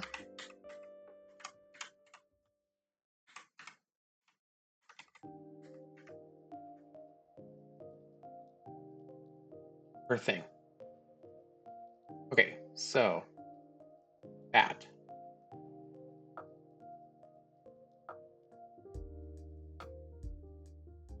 Duck.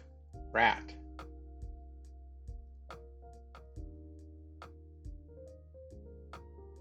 Why is it doing it for all of it though? Oh, it's doing this again.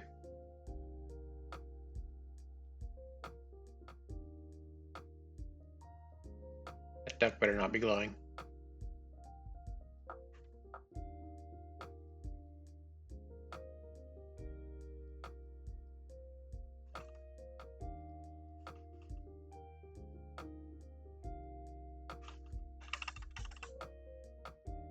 Hold up. Let's do this. Let's go copy duck. And we'll go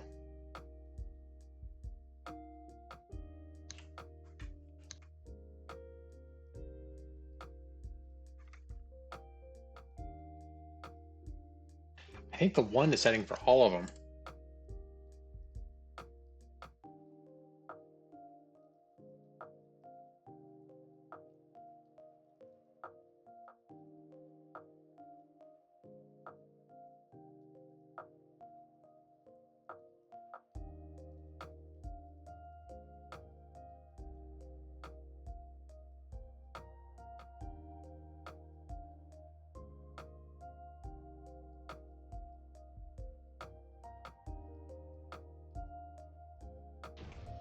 Oops. Do that.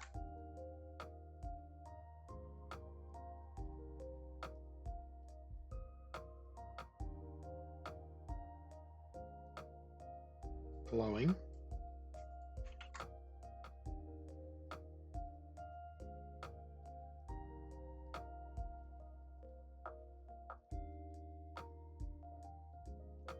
Oh my goodness. Why? Why won't you just be for the one that I want you to be? Extends enemy. An enemy there. I set a custom thing over here.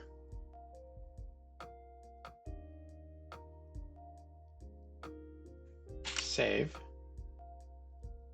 Reset. Save.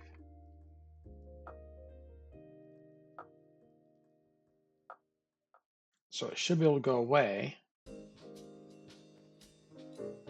But if I go like this and I say, oh, if I do that, now I bring this into here.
Why?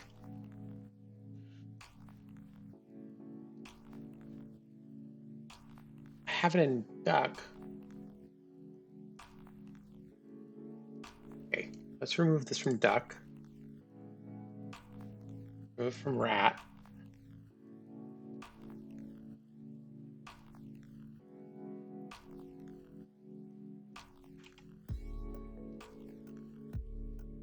Let's remove this.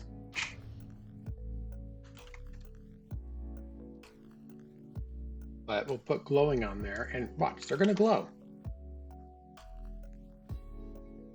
No. But what about duck? Duck. Glowing. Duck. Now duck's not glowing.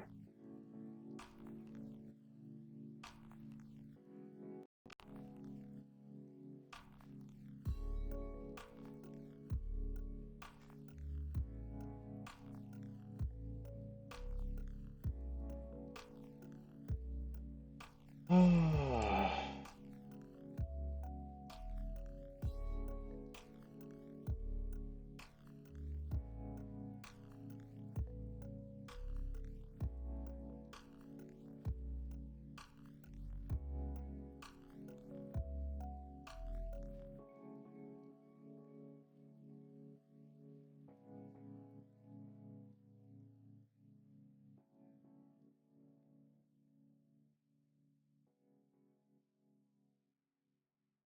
I don't understand.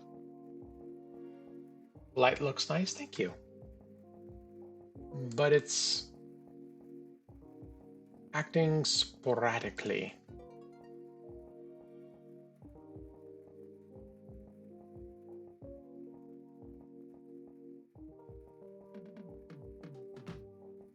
If I do this. No. This should be showing over here, so, or I need this to somehow show over here as well. As a subset of glowing.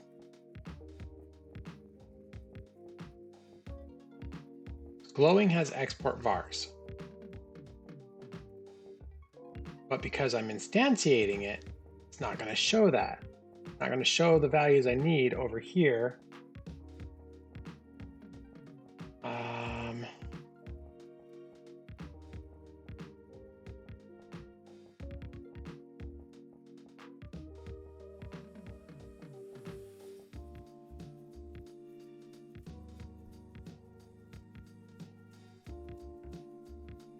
Unless I do something maybe like this. Nope, I can't do that then. What if I do set glow? Oops. We'll grab these. Save, we'll go to enemy. We'll say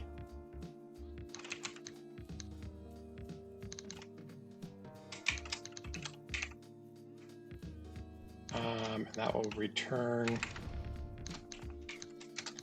void. And then we can go like that.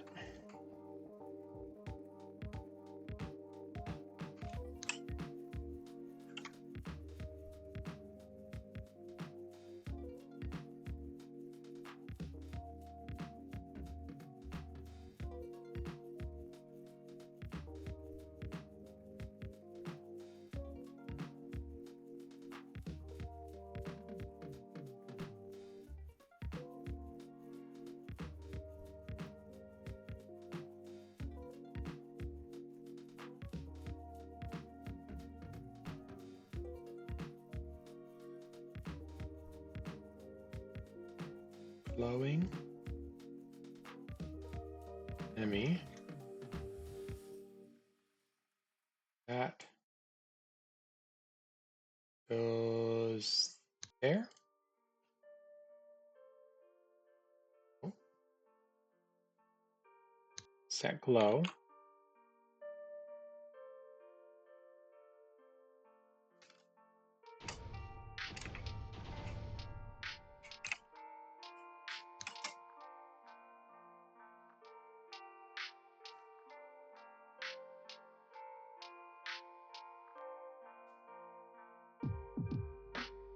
Can I do this?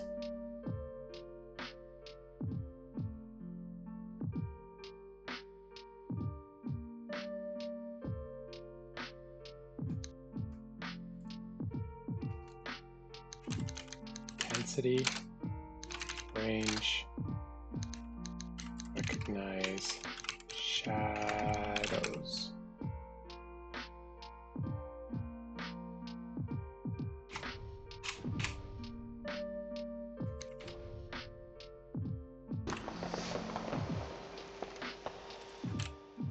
Shadows, range, and intensity. And so now if I say go to duck, and I say set glow, we'll say duck, we'll say 1, 1, false.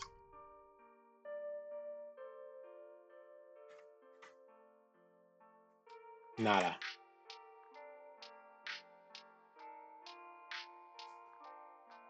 Suck. I do it under duck. It is duck. I do it under spider.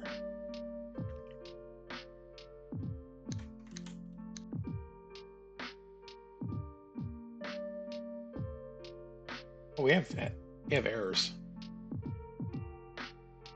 Oh, that's fine.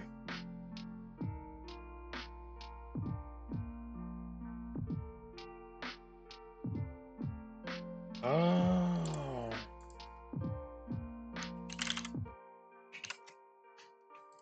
Do this.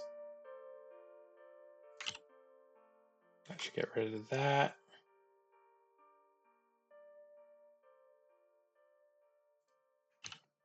Light range.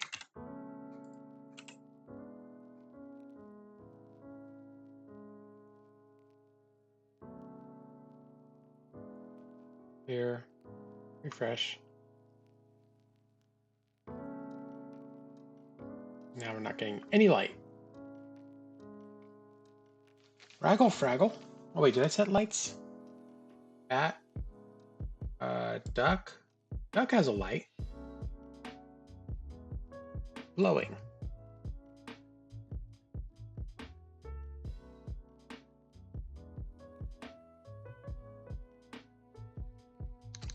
Equals 0.5 equals 0.5 equals false.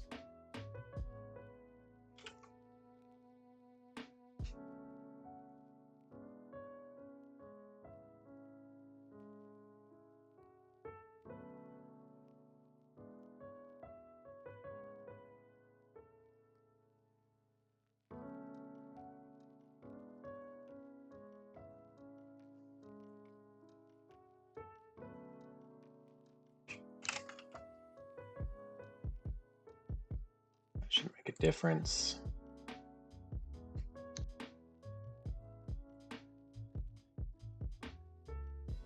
Duck.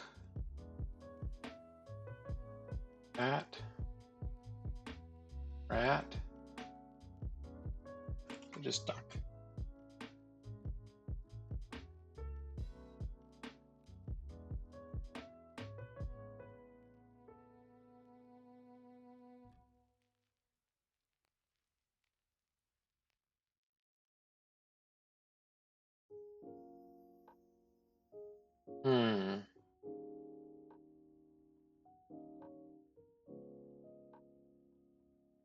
Duck. Duck has a glow. Get rid of that. Try adding it again.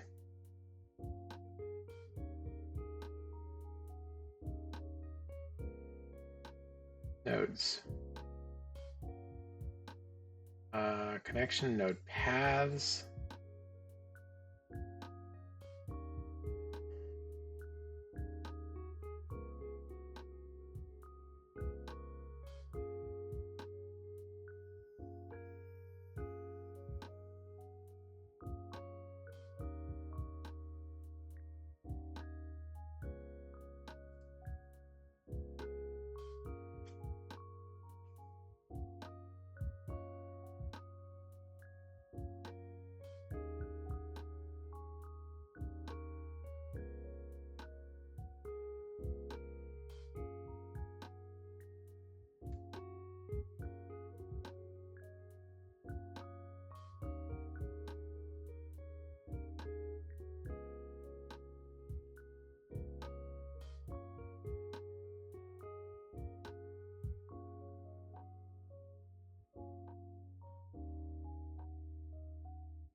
I don't understand why. We have a duck on there. I know we do. Boom. Look, we got a duck. It has that. It has health. It has all the things.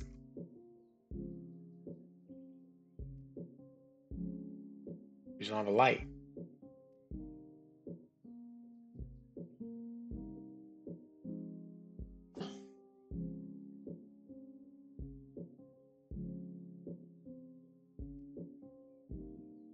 You are supposed to be a light.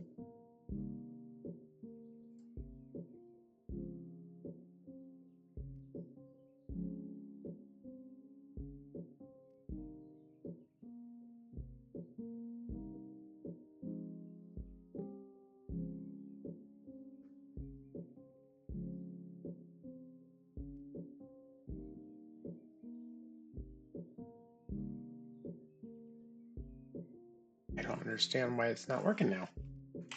It was. Script. Enemy.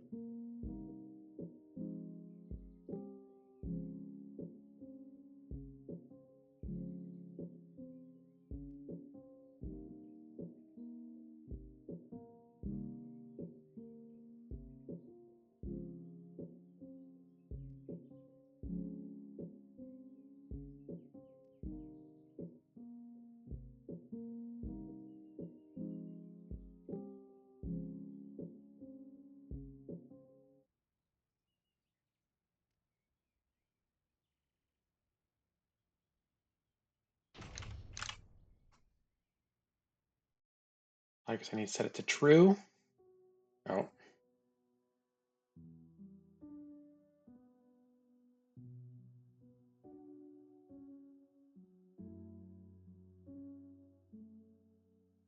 Okay. Have that. But working. It's not even getting to here.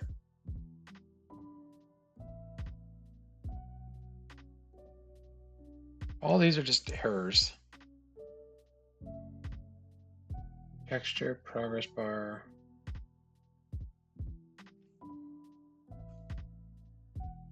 Oh my goodness.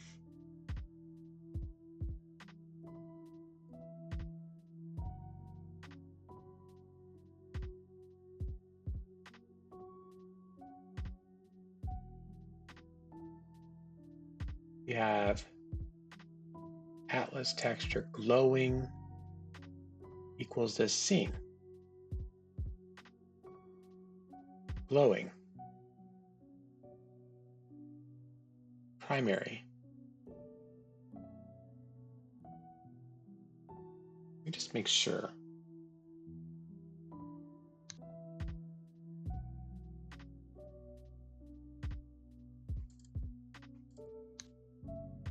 Those are equal to each other. Yeah, so that should work.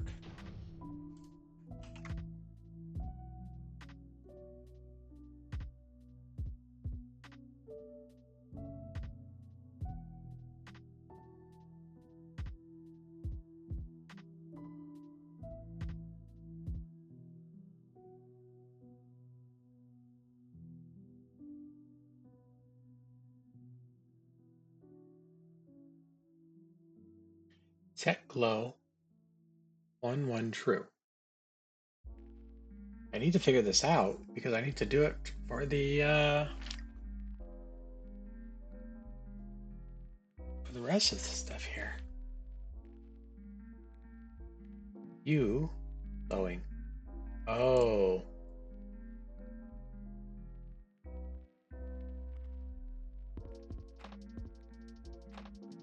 No, because these are not inheriting further down.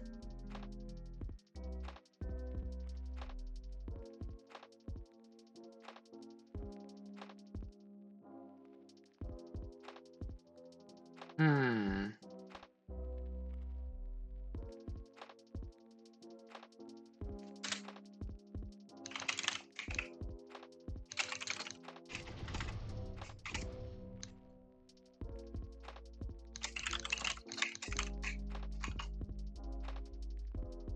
Are you even processing? You're not even processing. You are not seeing glowing at all. Enemy.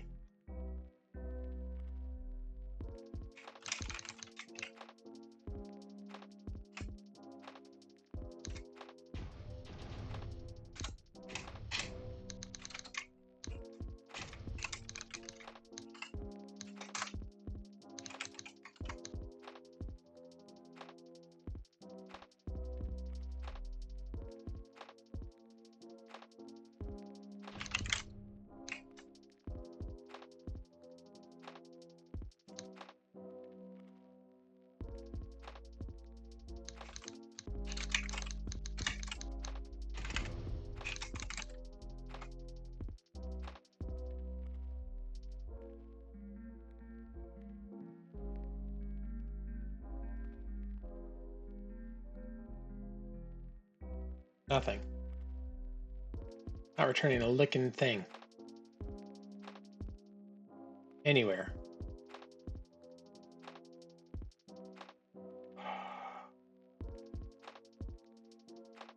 Break something. Break this code somehow.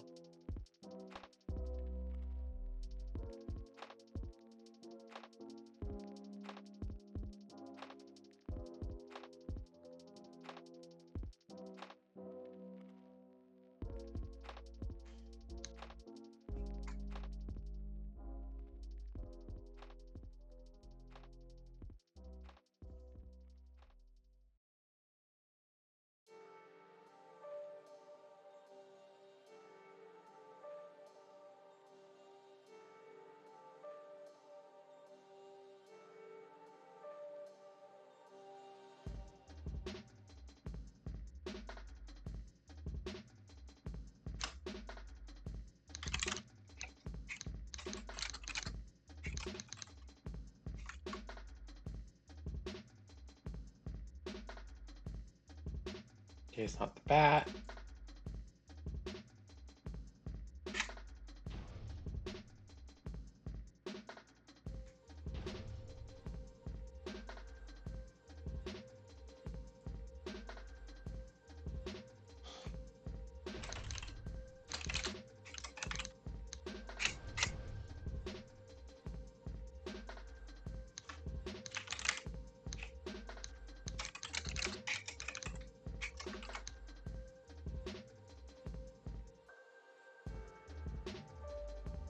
Okay. It's saying it. Okay, so it's doing bat first, or no, it's doing rat first.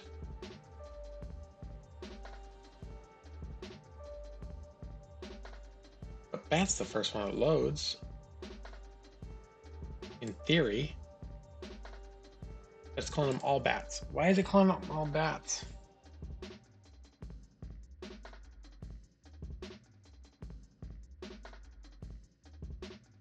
Bat, rat, very different things. If I go into enemy and I say this, and I refresh. It's all rats. Why is it all rats? I don't understand. Can I, like...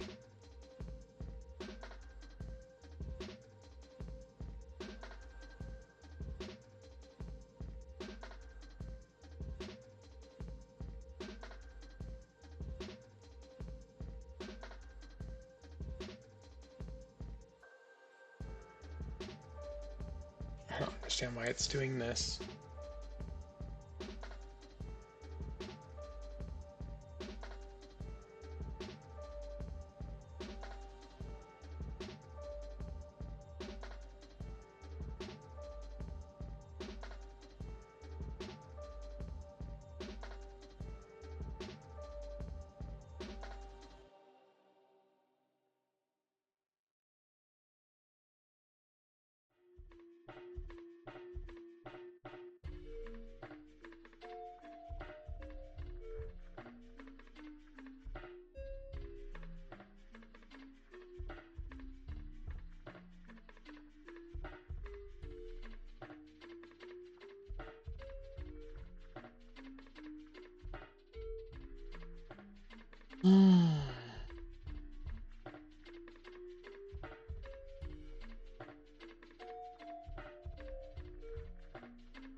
Wait a second.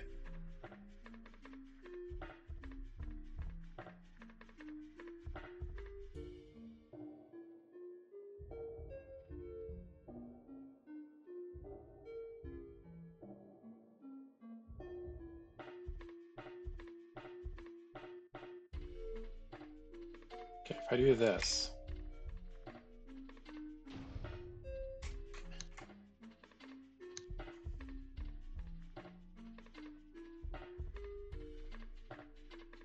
It's still all rat.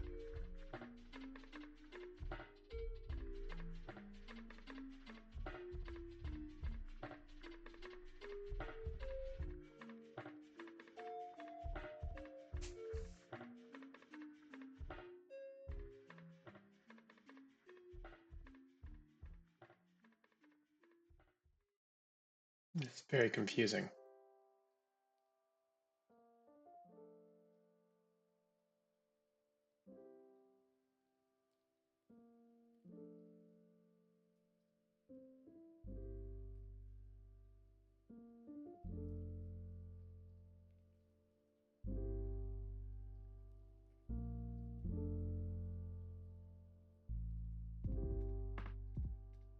Okay, I'm gonna run. I'm gonna see if it's adding glowing anywhere.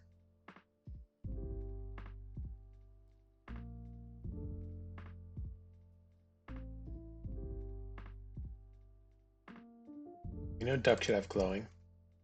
Duck does not have glowing. Duck have glowing? Duck should have glowing. Oh my gosh.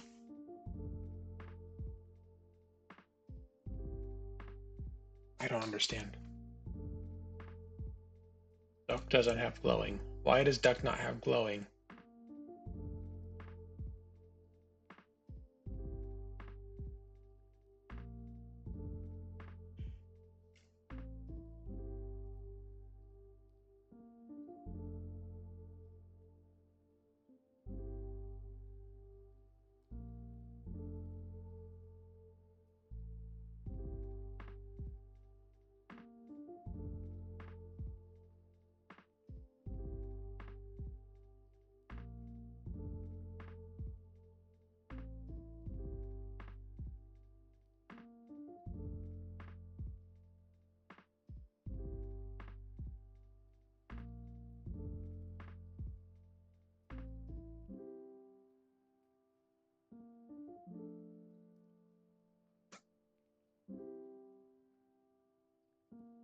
I really am not sure why.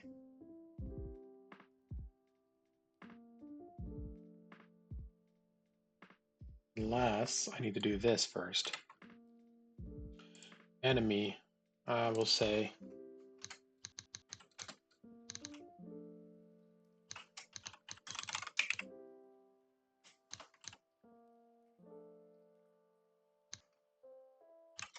I don't think I need to do this, but I guess we'll find out, huh? Look.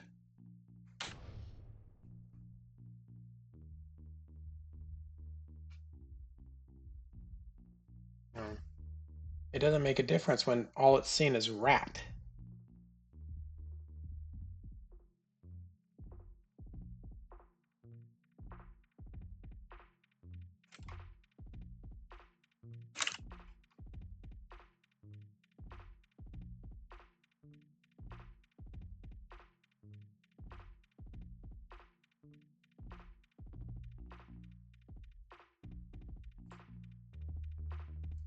Get rid of that.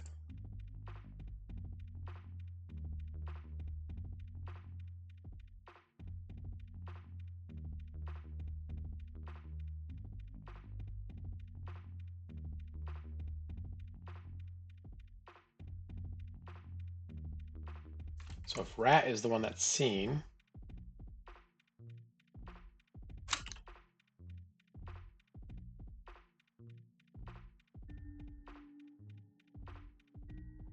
so if rat, this makes zero flippin' sense.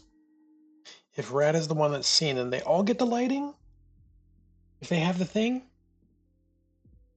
why is that? It doesn't make sense to me.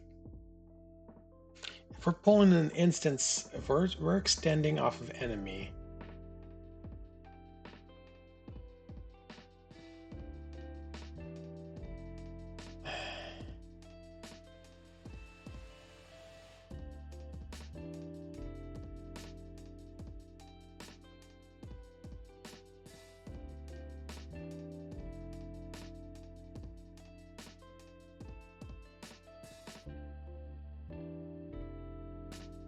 I really don't understand why it does it this way.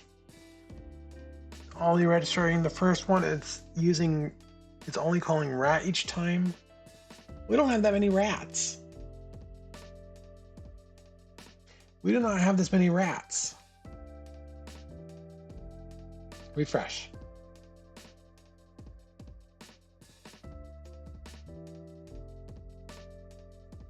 That doesn't say rat.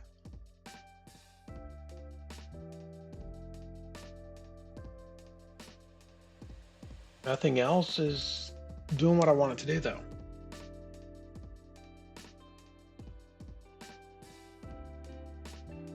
I am unsure what to do here. This is driving me bonkers. I don't know how to progress.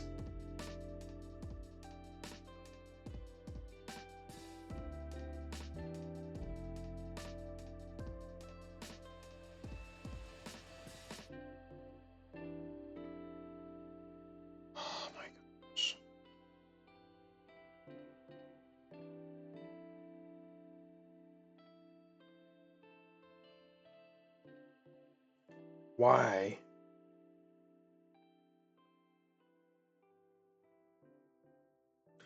If I'm setting the light scene, why is this doing this for all of them? Makes no sense. And if I have a ready function in enemy, it overwrites all of them for the rest of the enemies that extend enemy. That doesn't make sense. There should be a ready for enemy when setting up that class, and then there should be additionally readies for the different enemies for when I'm making them individualized. And when I'm doing that, at least in my mind, I should be able to set independent values there.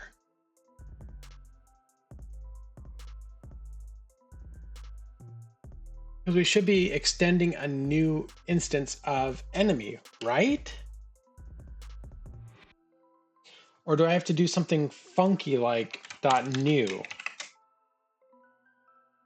Nope, can't do that.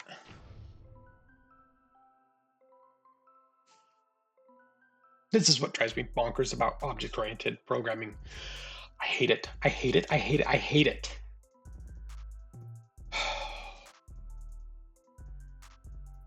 It makes no flippin' sense in my mind.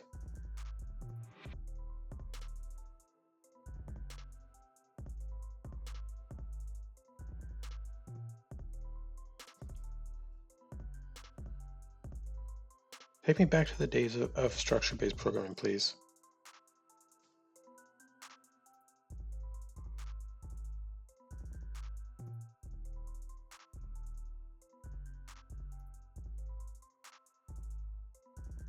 I don't get this.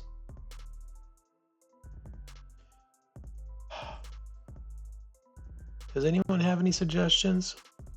I really don't know what to do from here. Doesn't listen to what I want it to do. I'm not sure how to get it to do what I want it to do.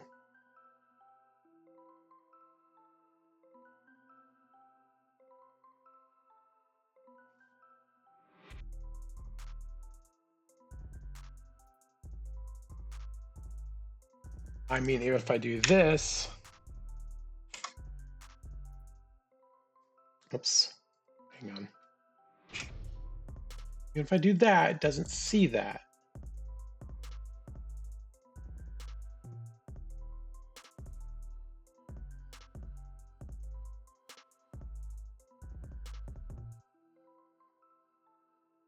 And all it sees is rat.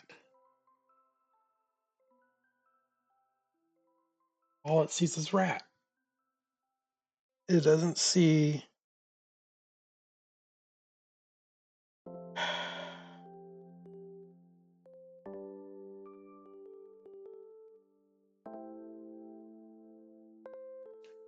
I don't understand why. And all the videos I've found so far don't, like, I'm setting values here. There's our glow scene. We know the lighting works because it's given us lighting. But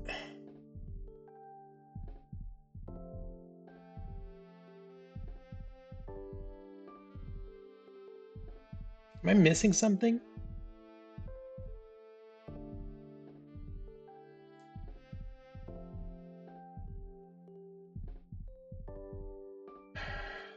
Makes zero freaking sense.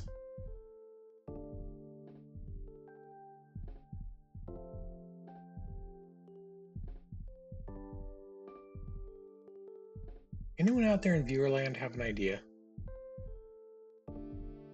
Because I need this to work. I need set glow to work. Or at least this type of functionality, so I can tie it to lighting the torches.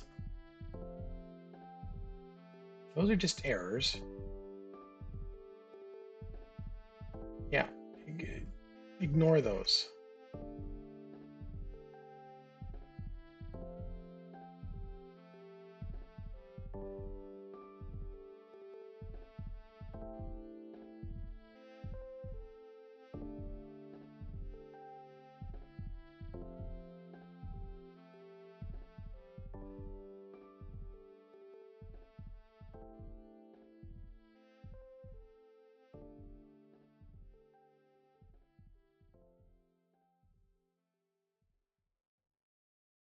Oh my gosh. Do I need to...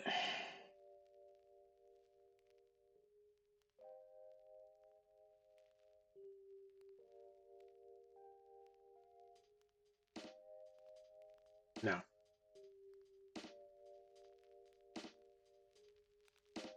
Dread, do you have any ideas? Lowmancer? I am truly at a loss. And I really don't know how to proceed from here. I can't get this crucial element figured out for these classes.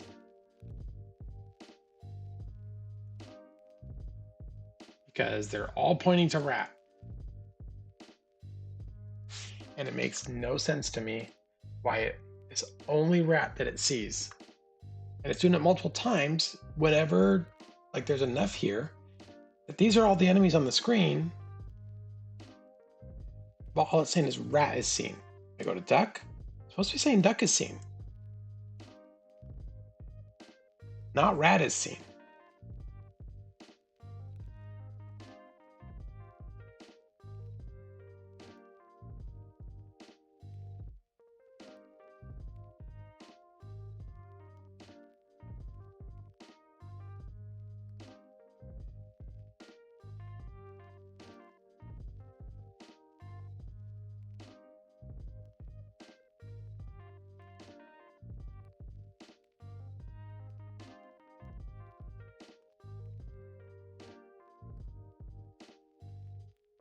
No?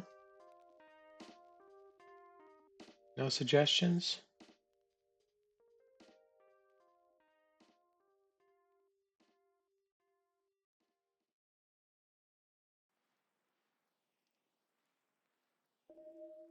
I was on such a good roll for this. Come on. Why can't I set those values? I have it specifically set there. Why can't...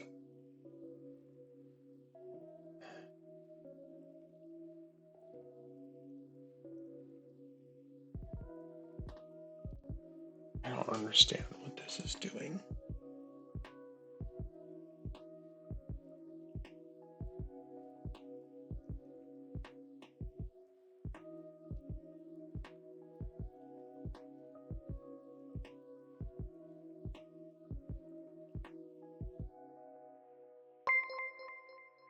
Thank you for following, I dig.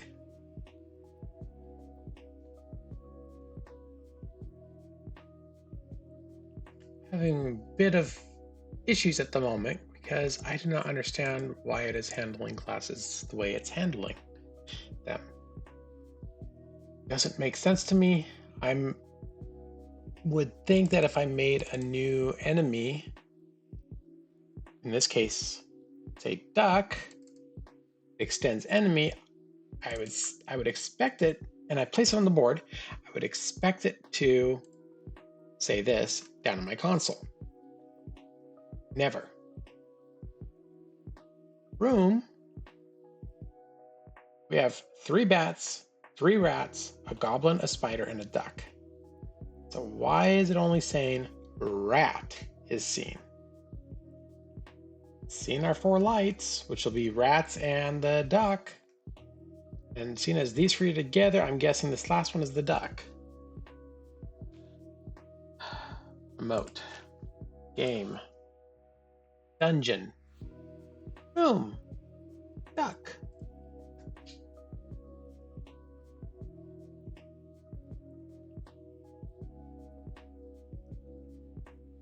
Huh. Nada? Don't give me objects there. There's no objects there. They're null. And 6. Okay, you are empty. Okay, good.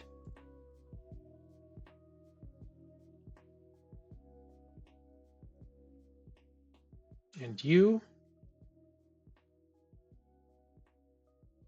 Oh my gosh. Why?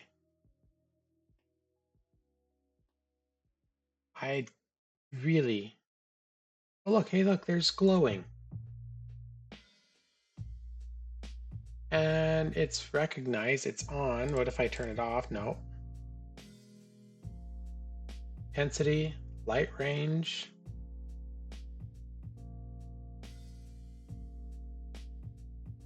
Recognize shadows. Primary.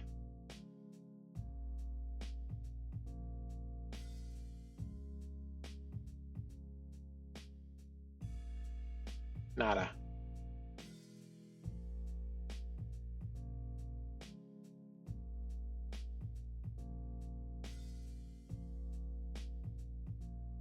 Okay, duck is glowing.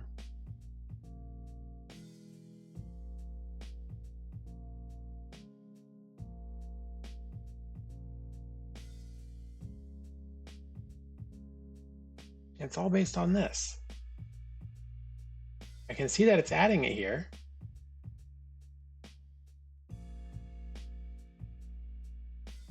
Look, an instance. Instance.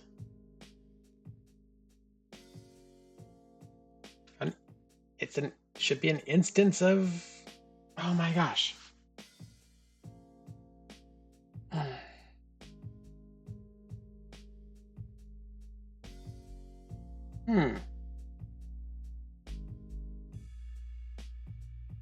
I feel like I'm going around in circles. Because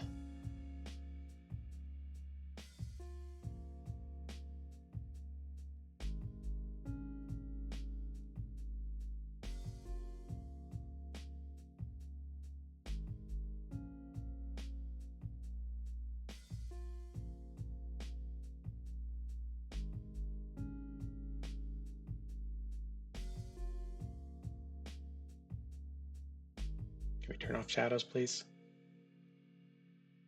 Shadows enabled.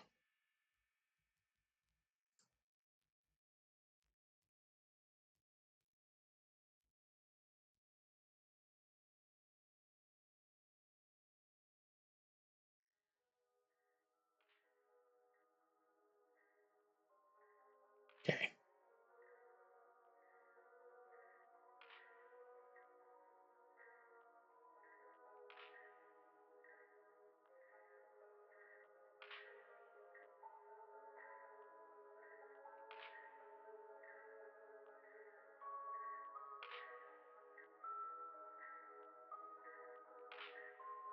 Refresh this.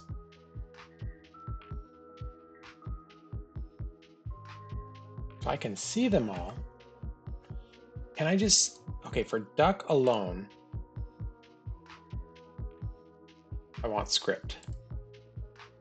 I'll set this one to false.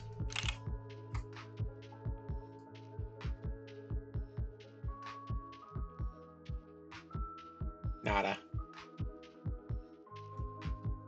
But I bet you if I do it here, I bet you it'll work. Go down here and we say duck primary. Wait, you should not be enabled.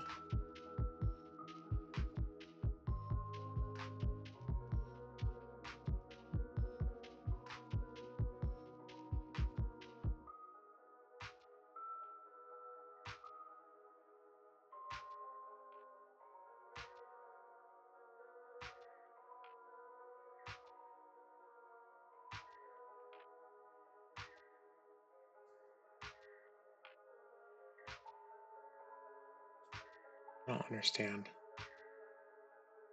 Like it works if I do it, if I modify it there, but not through the code. Am I gonna have to give every single enemy a glowing aspect and just enable or disable? So if I need to do that, I will. But I don't understand why it wouldn't just work from within the enemy class when I am specifying it. I mean, an enemy, we specify the pack scene right there. So it should be independent value. So why are these all working funkily?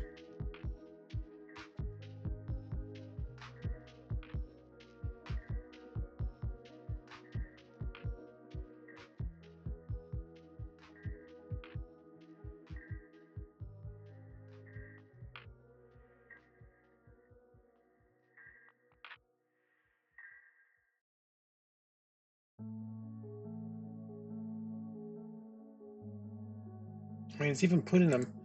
I mean, here's the interesting thing. I go here, we have our duck, that's fine. We go here, and it sets it up right in there.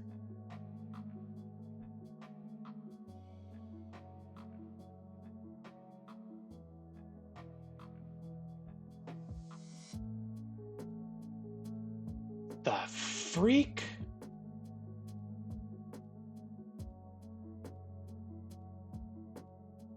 I said I want...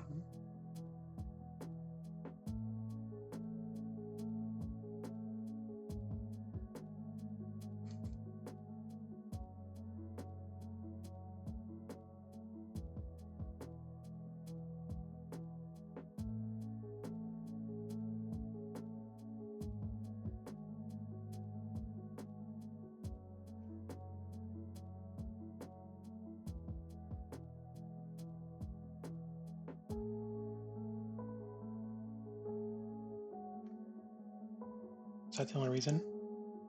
Hey, duck is seen. Okay. Oh my goodness. Was that really what it was? Oh my gosh. Hatch. Load.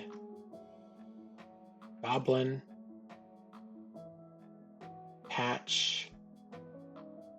Load. Hang on. All right, give me guys just a second. I just gotta go. I'm gonna take a quick break, and I will be right back.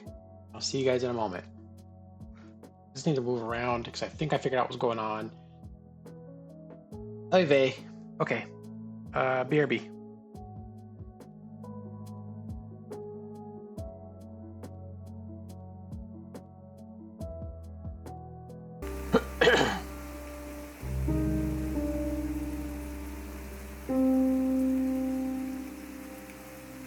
I have returned.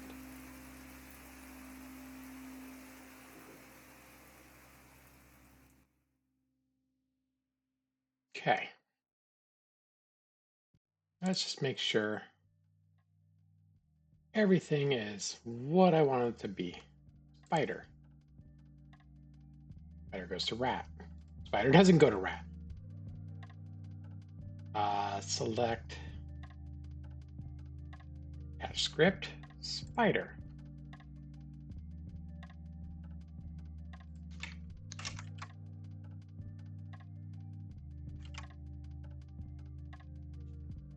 And then goblin, rat, duck, bat. Does this work now as I intend? Got that, so what about duck? Glowing is empty.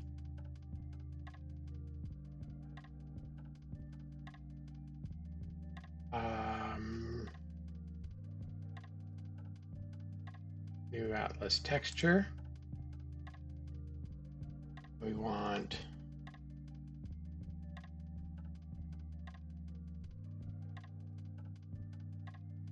file sheets. That, edit, duck, close.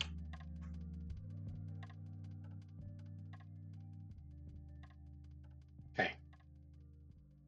So now we do this, and we say glowing. We want to make the duck glowing. Not light source. Lighting. Glowing. Save. Enter. There we go. And the duck glows beyond. Doesn't create shadows. Finally. Thank you. So it is doing what I expected it to do. Just helps when I attach the right script. Meltdown is over. Oy vey. So does this mean I can actually do in here? Okay, it doesn't actually do this. What if I say rat, I do that? Enemy class scene. Okay. So we know we're always going to set the texture.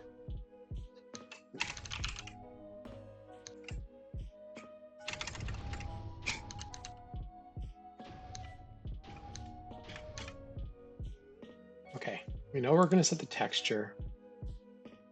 Oh, enemy, set texture. 2D extrudes texture.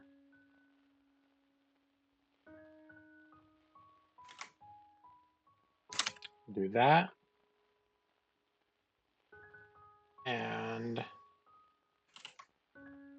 so if rat, we're not going to say that.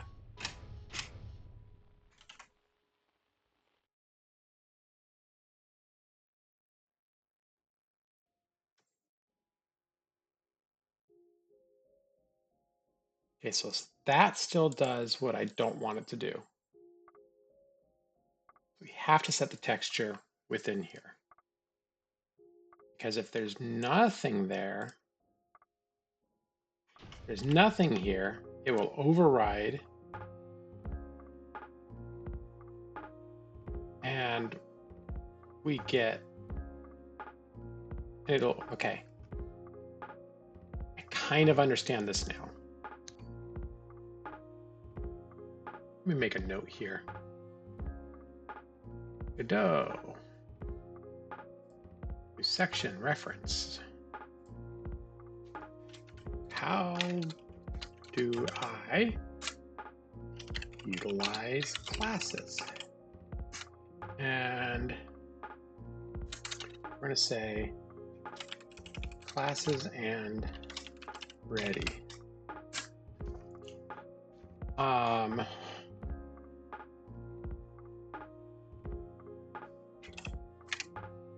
In our example, actually we'll do like this.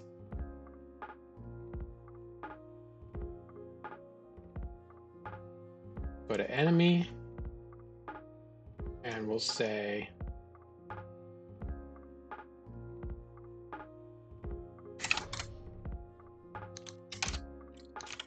returns or only processes if a specific enemy doesn't have a ready method as well.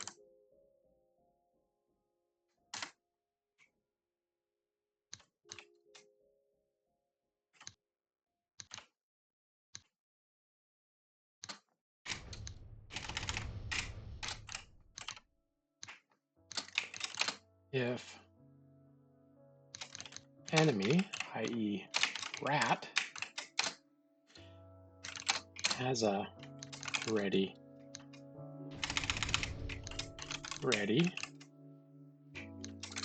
method, rat.ready will run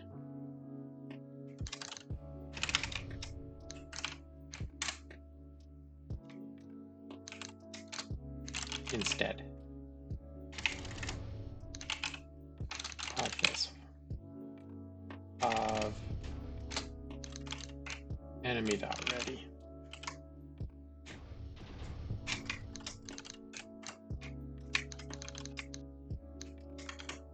There we go.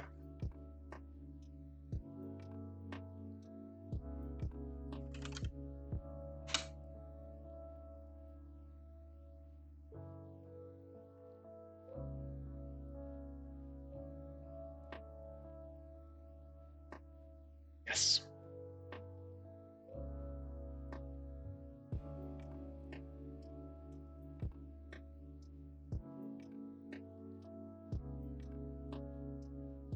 Inherited by, oh, nice. That's nice.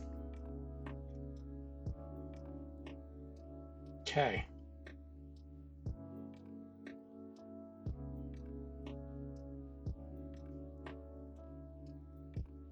Excuse me. Let me.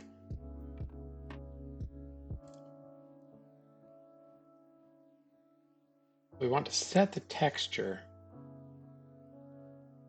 If nothing else, we want to make sure that this is set up.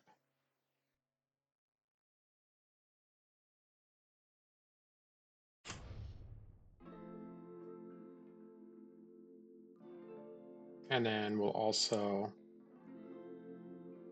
we won't set texture. So elsewise,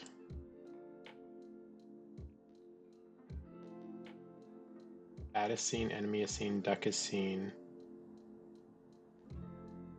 Let's just kind of take a look here.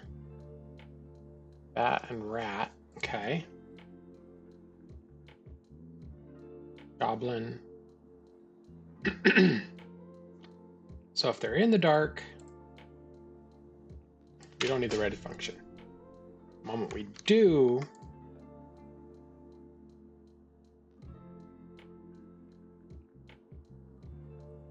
and we need to make sure that we say set texture. Goblin, set texture.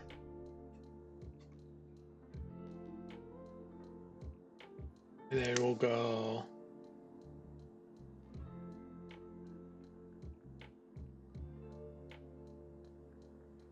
okay, rat. We'll say 0.5. 0.5. And let's go to enemy.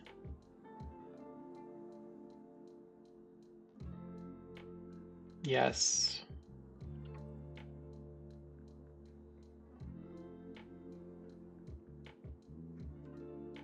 And it didn't work. Okay, why didn't it work?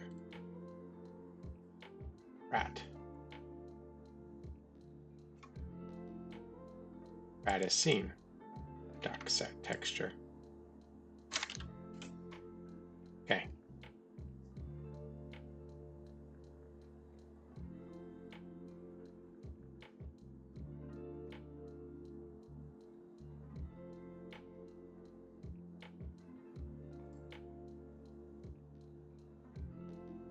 Goblin doesn't have a texture yet, that's why.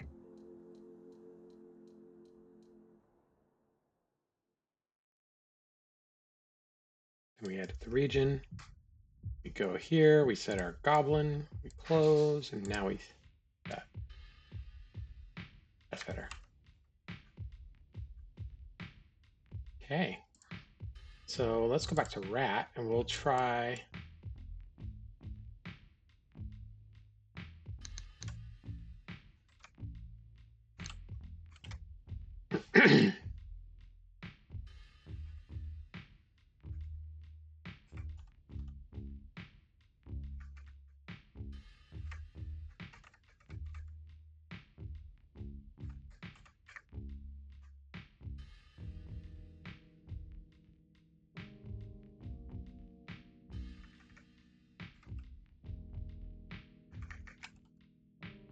okay.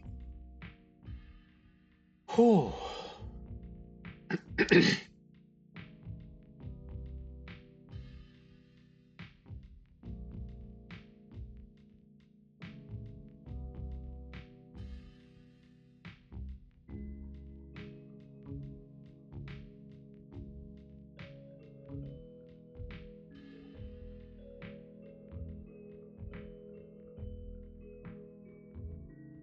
So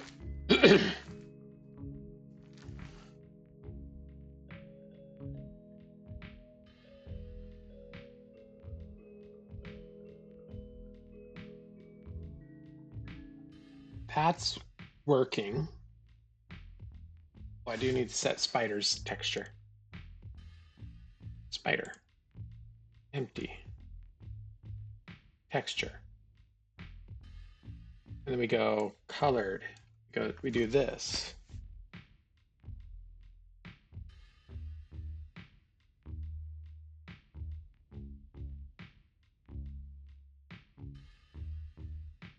Turn this one up. Turning this one down.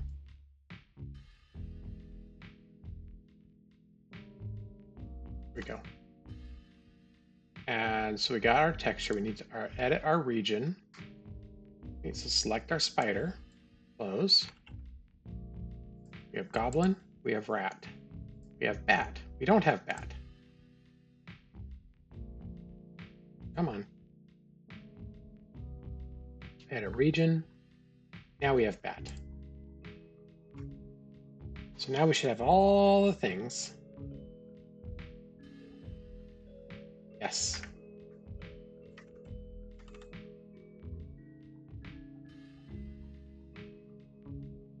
There we go. We have our spider, we have goblin, we have all the things. Good. Whew. True. So now duck will go, we'll do ocular lighting. Or not.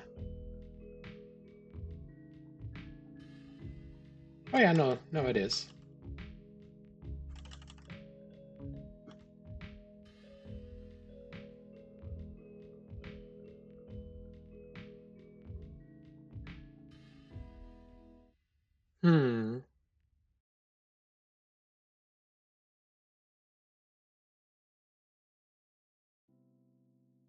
Okay, I'm okay with this. We got duck is seen. We have glowing. Lighting. Save. Bat is seen. Duck is seen. Rat is seen. We know that they're all being seen now.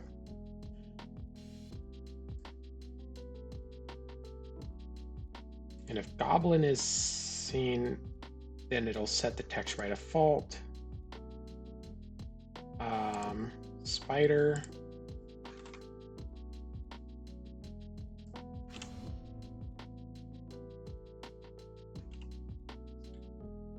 And spider will go with a light. Glowing. And we'll say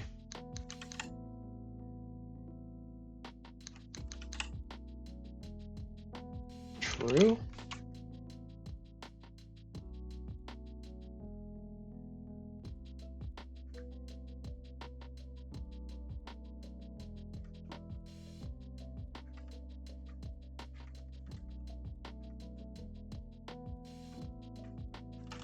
Okay.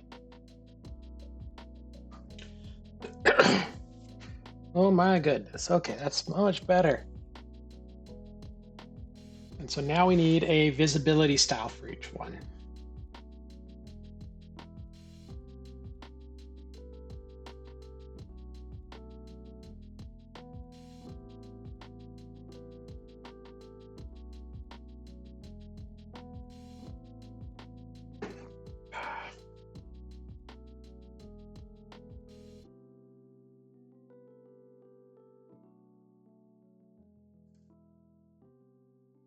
Okay, so spider, goblin, rat, duck, bat. That texture. Bat. There we go.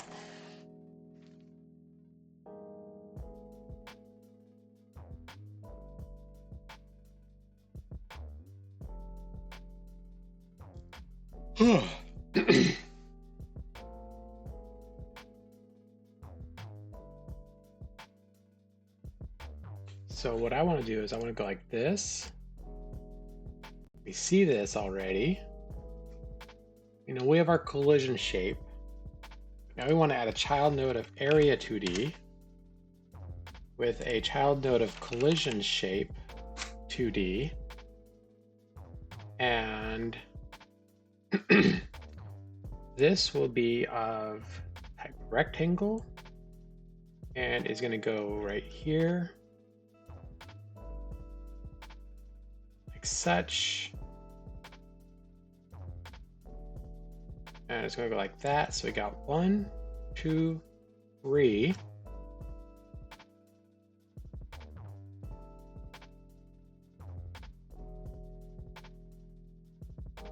And we're going to do that a couple more times.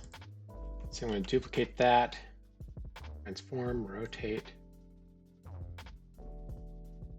90. And so we'll go like this, and we'll say visibility east, visibility north, and we'll go like this.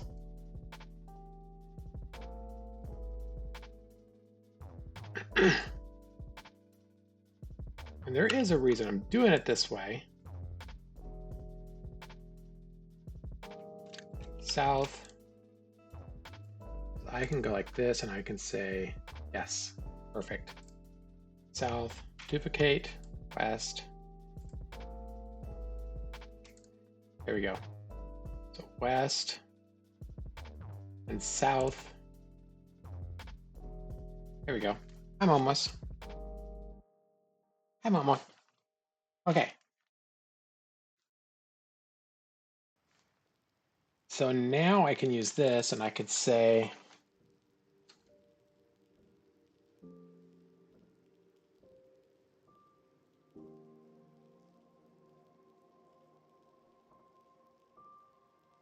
I could probably just do this off of one thing, but I want it to be a linear visibility. Maybe? Or do I just want it to be of round? Just of length. Let's do this. Let's go. Spectre. Collision shape. Circle. And then we'll adjust that. So 1, 2, 3.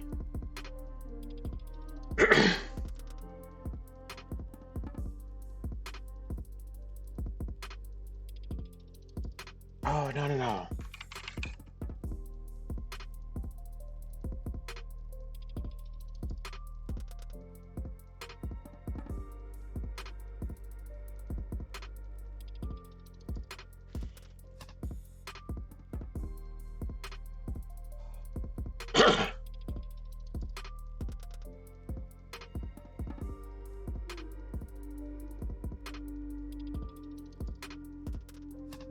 We don't want it to go through walls. So how can we get it to ignore that? I don't know.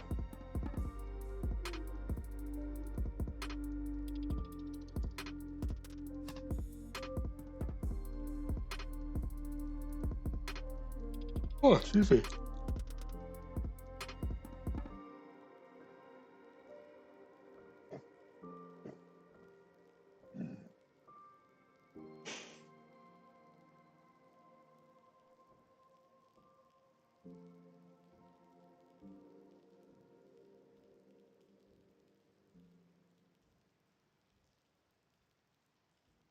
Enemies need a movement frequency, I think. Let's go to enemy, script, enemy. And we'll say,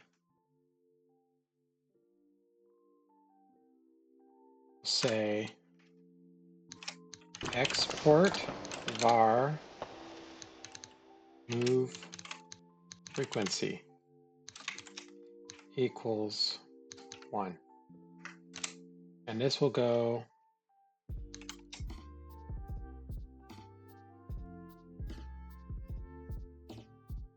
this will be how often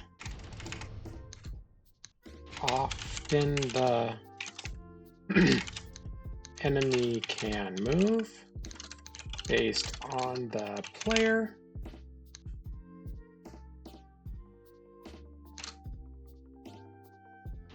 We'll go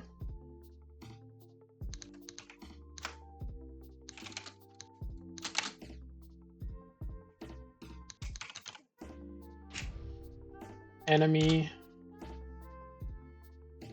moves with every player move.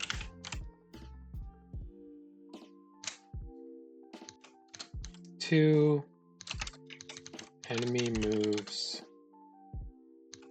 every other player move, etc. There we go. Let's save. Now,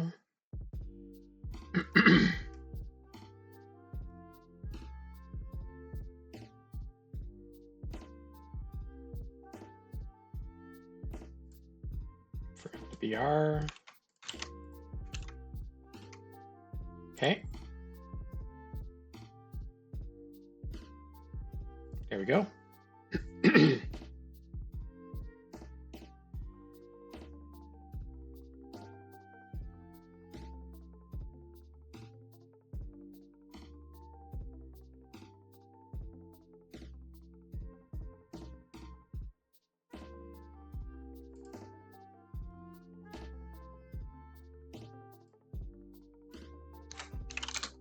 If move frequency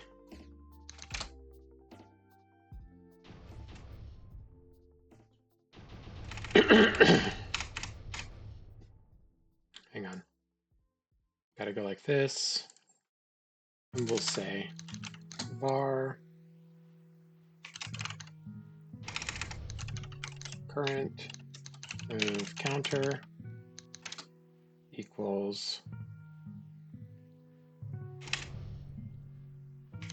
equals 1. And this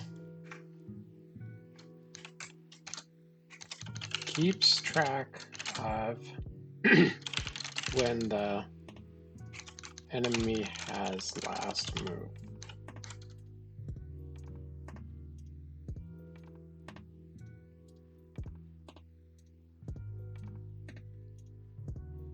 If current move counter equals 1,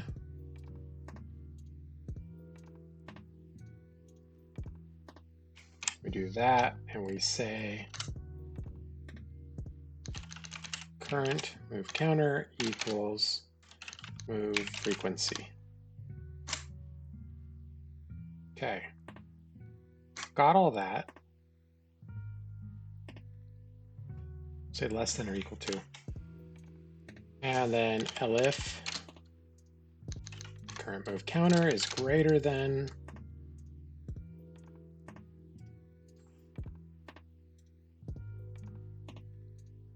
one.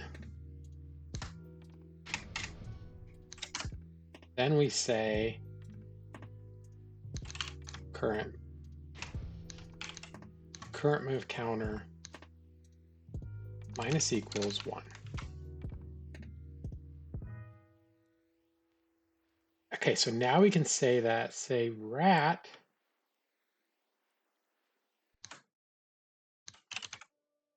move frequency is set over here.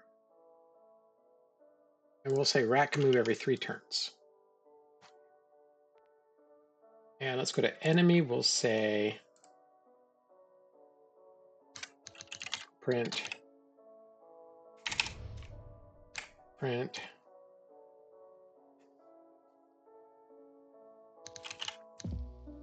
self dot kernel self comma cannot move yet.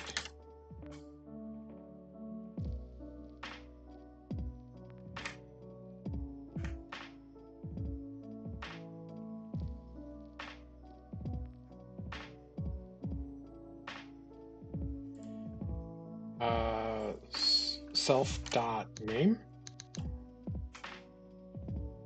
cannot move yet, and then we'll say print self name is moving.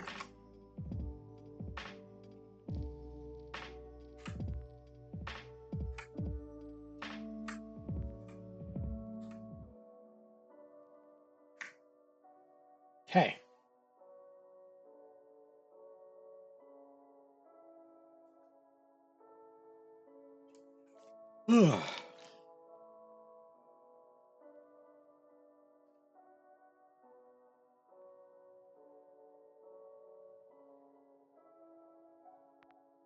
So this can be used for a stun as well.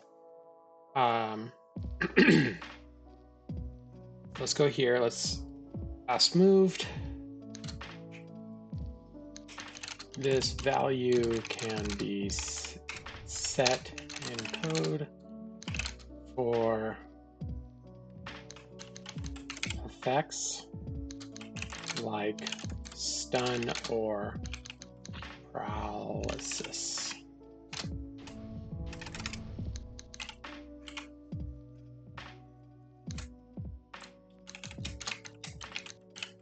Example. A spider might, no. You have a special sword that when you hit the enemy,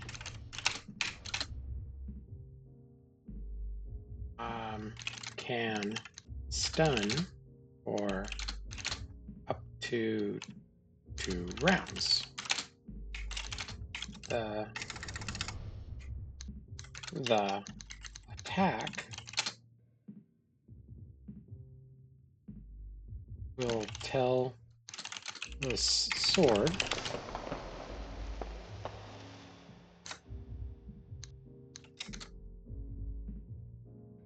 to randomize the ability stun,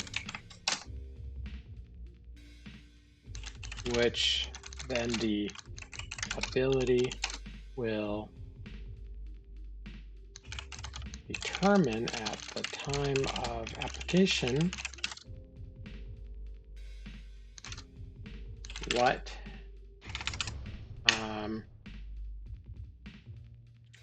will determine at the time of application how long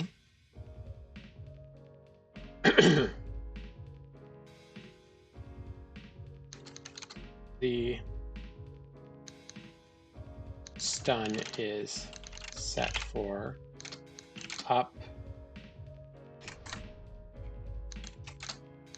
to the max. In this case, 2 rounds.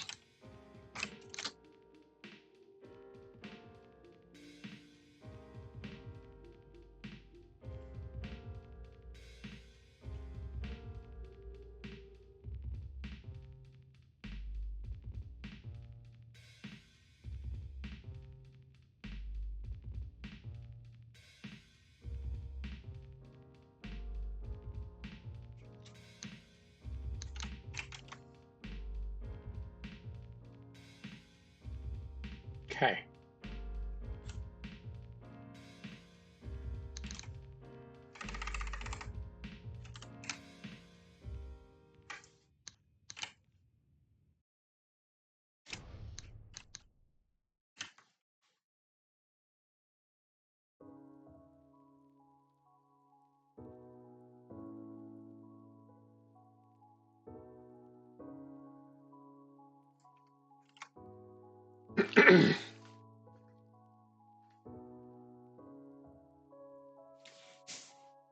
Okay, with that,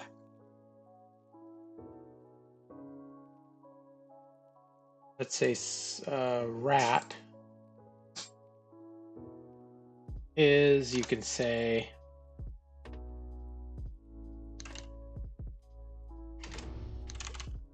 current move counter equals 5. The rat is just waking up.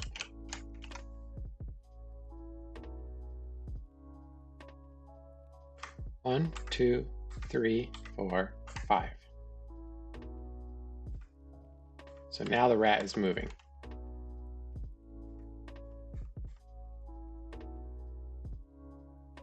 Okay.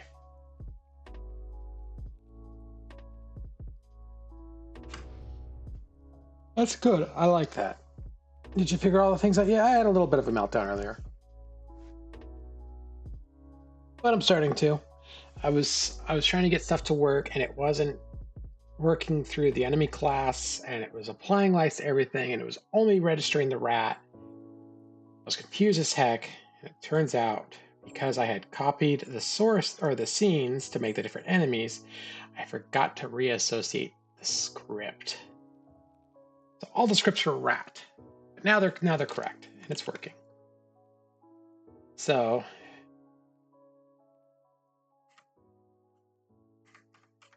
come on. Do we have rat motion? Yes, we do have rat motion. Okay, all the rats are moving. Making sure all the stuff is working. You did that yesterday? Oh my gosh. So check it out. Let's look at rat because that's what we're on. So I can apply the texture. If I decide to do progress bar, I can do that. I can apply a glowing effect to it I'll make a library of glowing stuff. And then I can set, let's see, you did that yesterday, then you went to sleep and fixed it, I think, in the morning before gym. It's amazing how no matter what, if I sleep and wake up, I fix it, right? So then all the enemies will have up to 2 attacks, up to 4 abilities.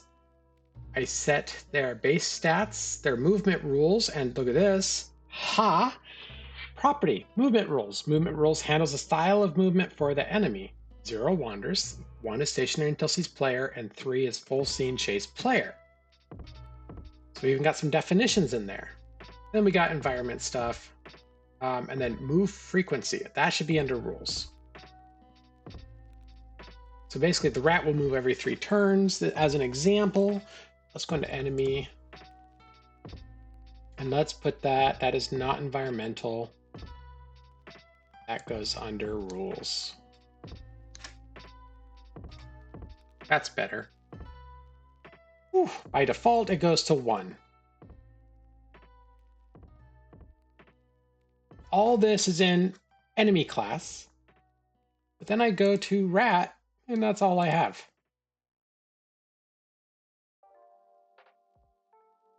And actually what I should do, because I checked for set glow already, I should put that in the set texture. But I kind of want to keep it separate in case I need to change it on the fly, like I'm probably going to have to do with the torches. But I need to figure this out for the torches, because that's on my task for today. Okay, we have the remainder enemies. So I'm going to say that is at least in testing. And I'll put that over there.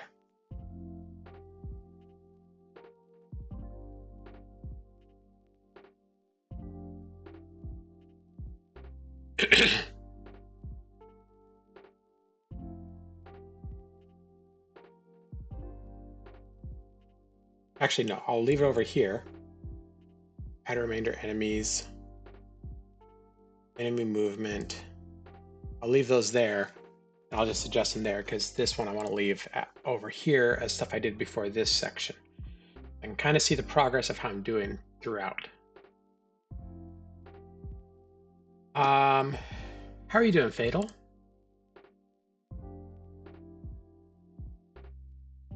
Excuse me. Ugh.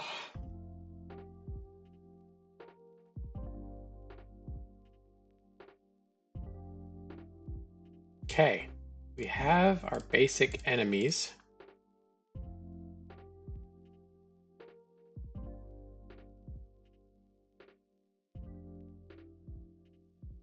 Tired, you're up all night doing art. Yeah, I saw you were up for quite a while. You were up, I think you were still on when I headed to bed. I've been trying to make sure I get to bed at a decent hour just so that I wake up refreshed, ready to go.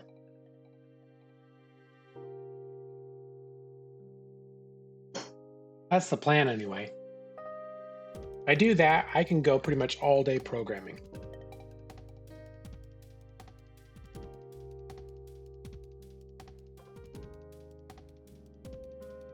Okay. You have like 1 million background arts? Oh, nice. I don't have that many. Mine is very minimalistic. Tomorrow is going to be a busy day. Tomorrow I got to do the procedural map generation. And then in conjunction with that, I want to work on the mini map. But here's the thing. I want the map to not necessarily procedural, but I want it randomized. I definitely want that roguelike experience. But when you go from scene to scene, it's just going to add to the dungeon layer, which right now is a big mess, but it's going to add rooms to this, and it's just going to extend it on. So then we can set up a secondary camera that will change in size depending on how many maps have been explored. And so you may have a straight line, but this will make things interesting as well because each room will have a level. You won't find the duck room until you get to a minimum level, which will be randomized. It'll be between a range, so you won't know. So that's a way to encourage you to build up your stats. And it's just like, at some point you'll be like, you'll get a notice. The evil Duck King has determined you a threat to his kingdom, or something like that. And so then you then have a chance of finding the duck room from there. But the mini map will grow, and you'll be able to see kind of an outline of the rooms that you've lit up already. Because it'll scale down and scale down and scale down and scale down. Oh no, not the evil duckling duck king. Rawr. Rawr. Yeah, so that's kind of what I'm thinking for that.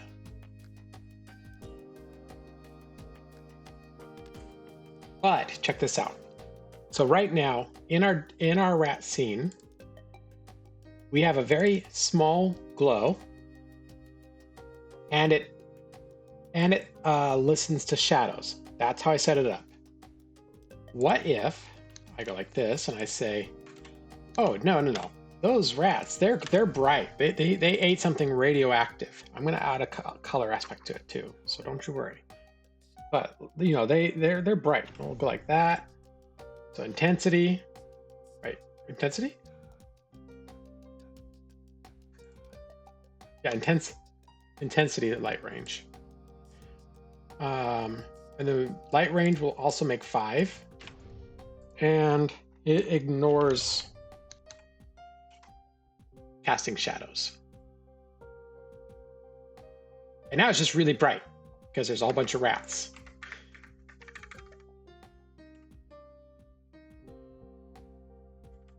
And it just lit up the whole screen. This is important because of the torches. The torches I don't want to cast. Oh, hello. Intensity I did to 0.5. The torches I don't want to cast shadows. I want it to brighten the room. And this is going to look really bad. I gotta see it. Oh yeah, it's pure white. Go figure. So, yeah.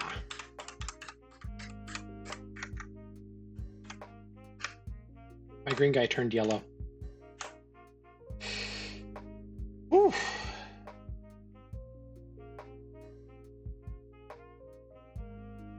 Sounds like some work. Not too bad, honestly. Put it back to that.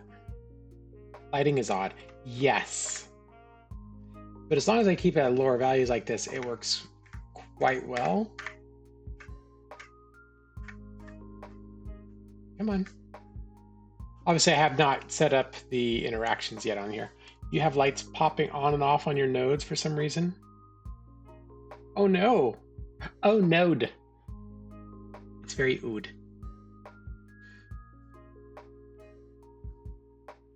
Okay. So I can use that now. What I should do, so set glow That should be a dungeon. It's all fixed now. Nice.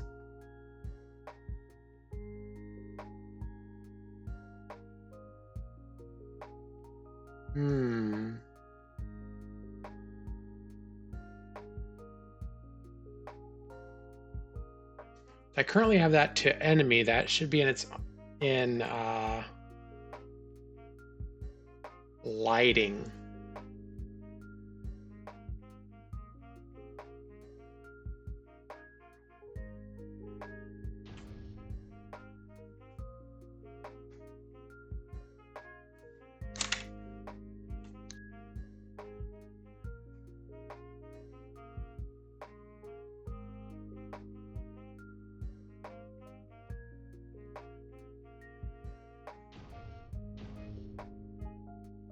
Or maybe not. I'll have to figure that out. Bioluminescent things should do that. It's a feature now. Nice.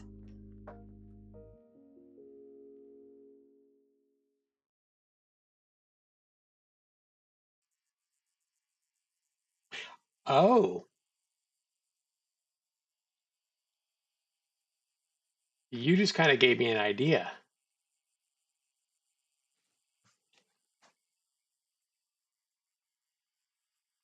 And it has to do, so right now I'm working on site stuff with the spider. And I'm doing this linearly, not in a circle, because I want it based off of direction of where the character is looking. But basically this adds more like a relaxed state. If an enemy is relaxed, the ones that do glow will glow, but as soon as they're agitated, they stop glowing, or maybe they glow a different color. What is this song? I don't like it.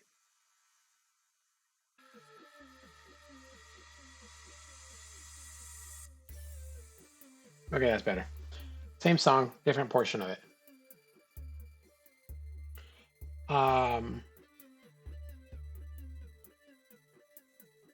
Let's make notes of that.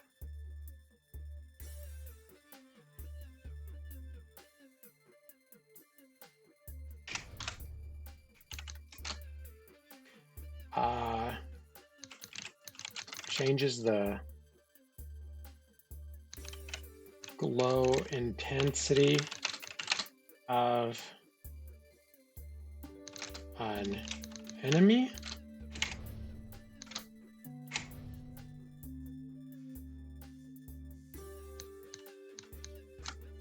And then, what are they called?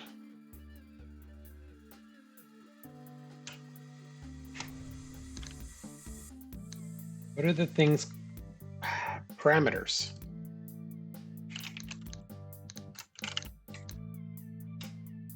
Wait, this will tell me what the parameters are. Yes.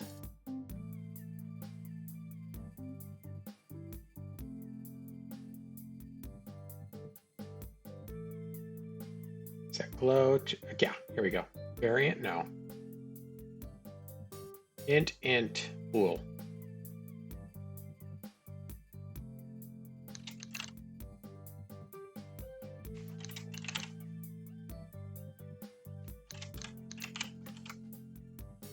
And now that should be, there we go, that's better.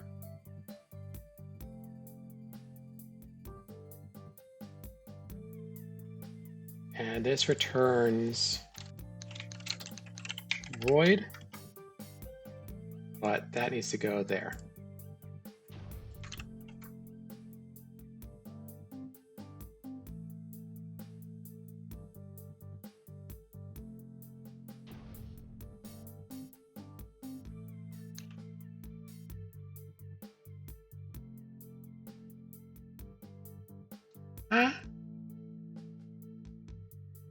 There.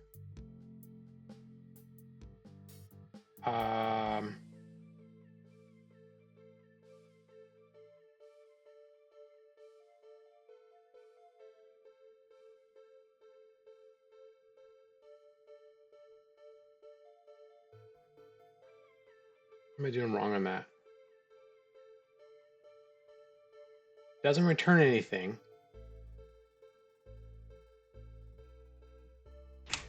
Is it not this?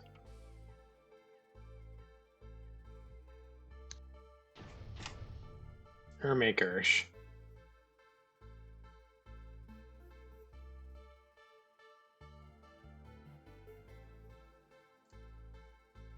Oh, Godot. Godot for static typing methods.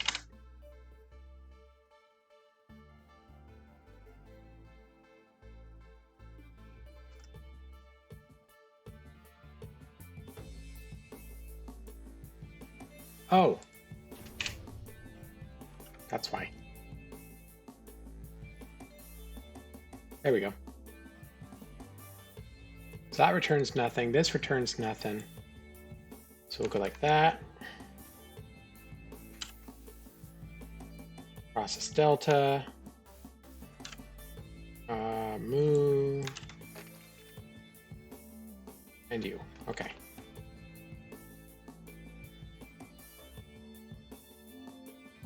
And you.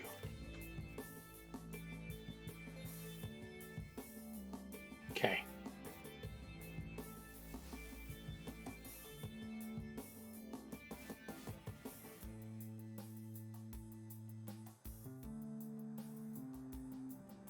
Oh, I would have thought that would have shown in there. Oh no, it does. Void, void, void, vector.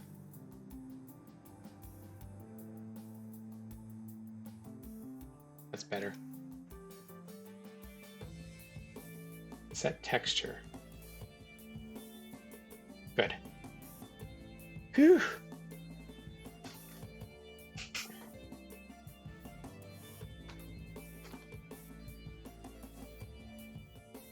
Oh, enemy collision. I did not do that one. I did not, but I should. Void.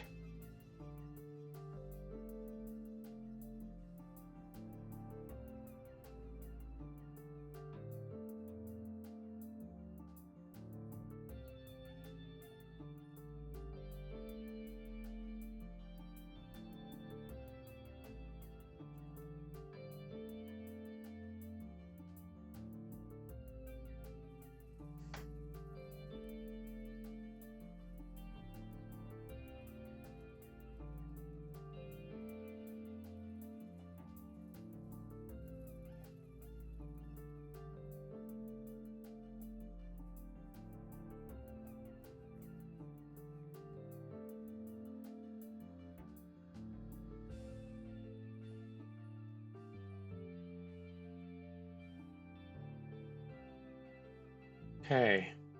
Lighting torches. So we need to make a torch class. Or a torch object. So it's hi Molly. Hi. You're not gonna do that. Nope. Alright, not listening to you today.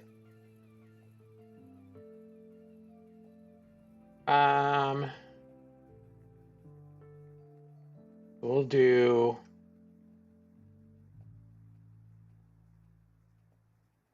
lighting. We'll create a new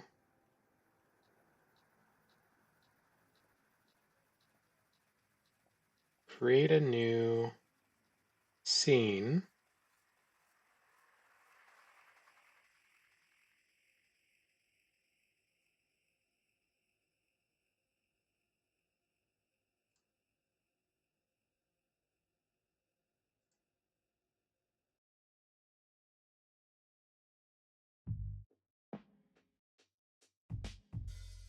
And this will be a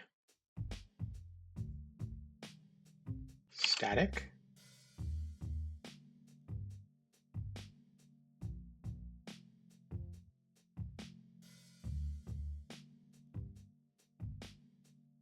Can't be moved by external forces, that's fine.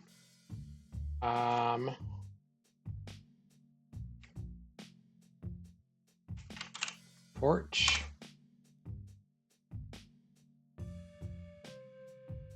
Okay, Matches scene, lighting, save.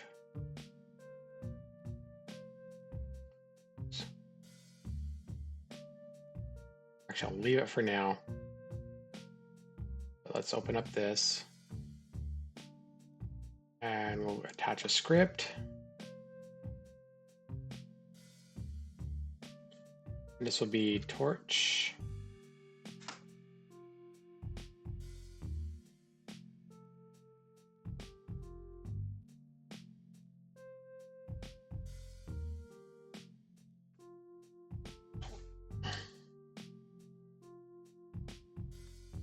And then torch will be similar to enemy in that it will have set glow.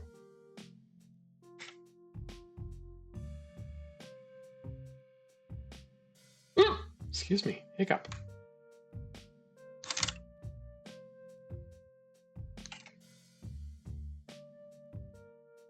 And this will be export var glowing equals packed scene.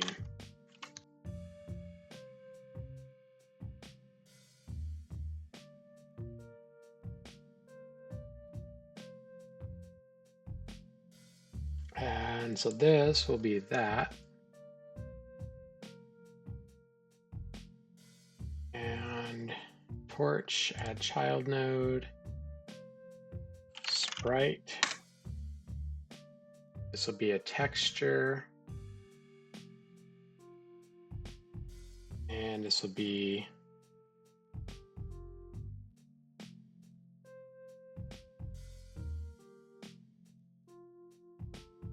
edit. And we have campfire there. Like a wall torch there. Here it is. Close.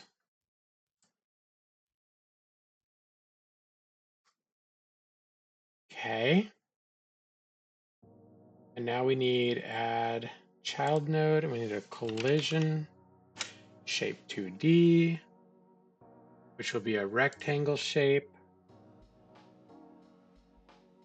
And that will go there. Sprite will go there. And collision shape, we're going to make a little larger. Oh, this needs to go twice as large. Transform 2. And now this can go larger. Let's turn that off. Like such. 4. 2, 3, 4. 1, 2, 3, 4, and 4. Hi, Molly. Okay, so now room. There is a torch there. Let's apply script. Kitty. This is a different game. This is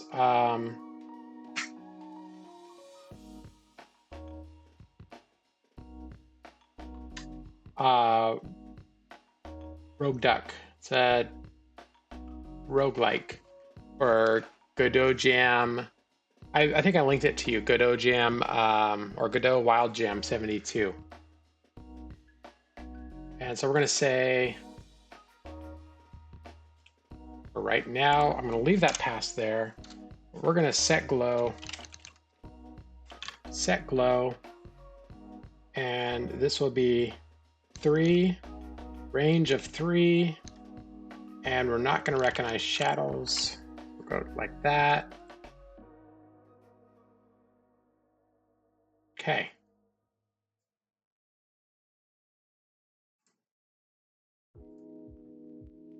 Now we don't actually see it there, so let's do this. Let's go to tile set, tile map, Let's erase these lights.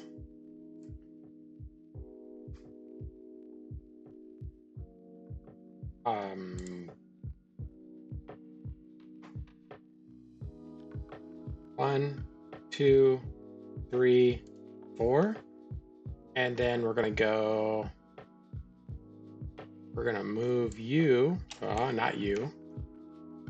We're gonna move you. We're gonna duplicate, duplicate, duplicate. Torch, torch, and torch. Cat, what are you doing?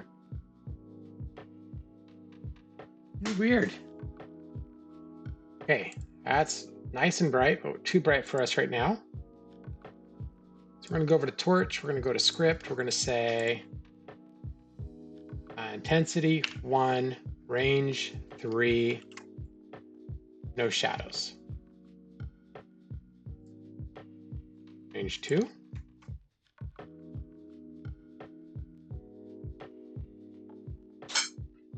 Cat. Oh, right, I didn't turn the room dark again.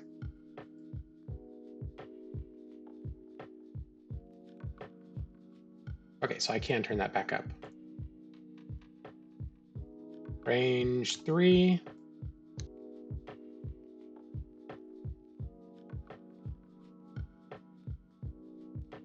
Okay, no, we want 1. We want the range to be like 5. Yes.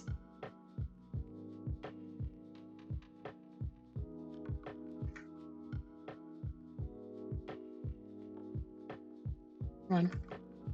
You can move. You're gonna make me wait for you.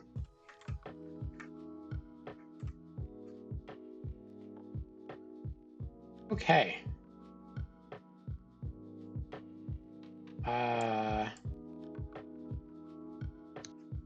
8? No, 5 is fine. One thing that does weird is mess with this whole side, but that'll change, I'm guessing, once it's in a control node.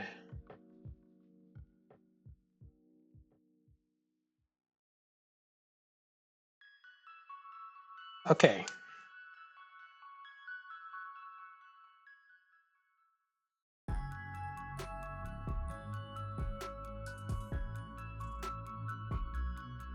Hang on, I need to make sure I can't actually go into it.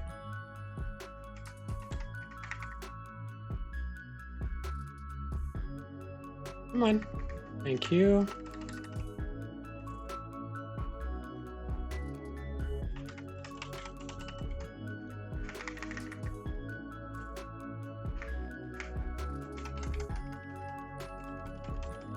Come on. Oh, I can't actually do that. I need you guys to get out of there.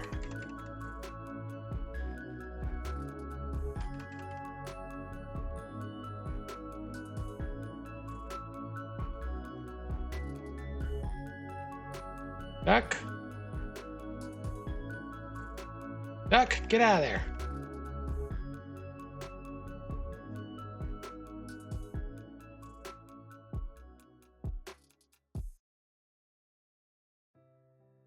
What? There's one open up here. Okay, good. I can't pass it. But I actually need to pass it.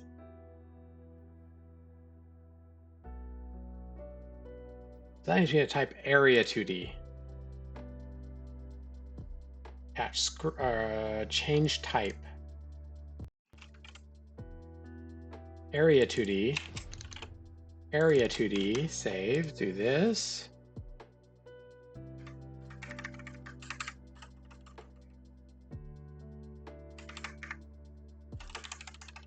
Ah, gotcha.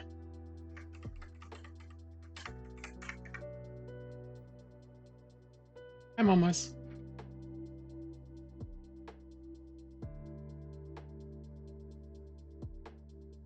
Hi, pretty girl. Okay.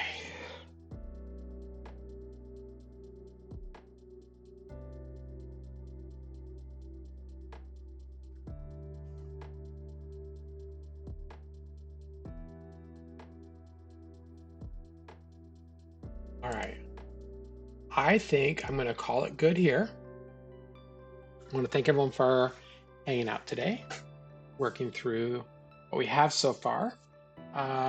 We have the ability to light it, or to have a torch that is lit now. So let's go ahead and just lighting the torches. It's in progress, which means technically this one's also in progress. But I have been recording for 4 hours now, so we're going to go ahead and call it here. And I look forward to seeing you all tomorrow. Tomorrow I'm gonna clean up this later. Tomorrow we're gonna work on the procedural map generation, or more randomized map generation, not procedural. However, Dave, I do know for you, I still need to get that procedural stuff together for you.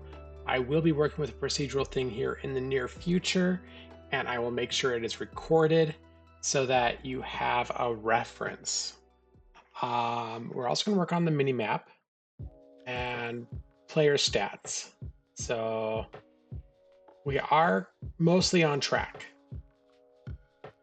Yes, of course. So again, thank you everyone. If you're watching this on YouTube, be sure to check out my live streams. They're usually in the mornings from 8 to noon. And it's over at twitch.tv/Quixote. And obviously, if you're watching this on Twitch, be sure to check out YouTube. YouTube.com/Quixote as well. And I have a playlist already up for Godot Wild Jam 72. Thank you everyone for stopping by, and I will see you all later.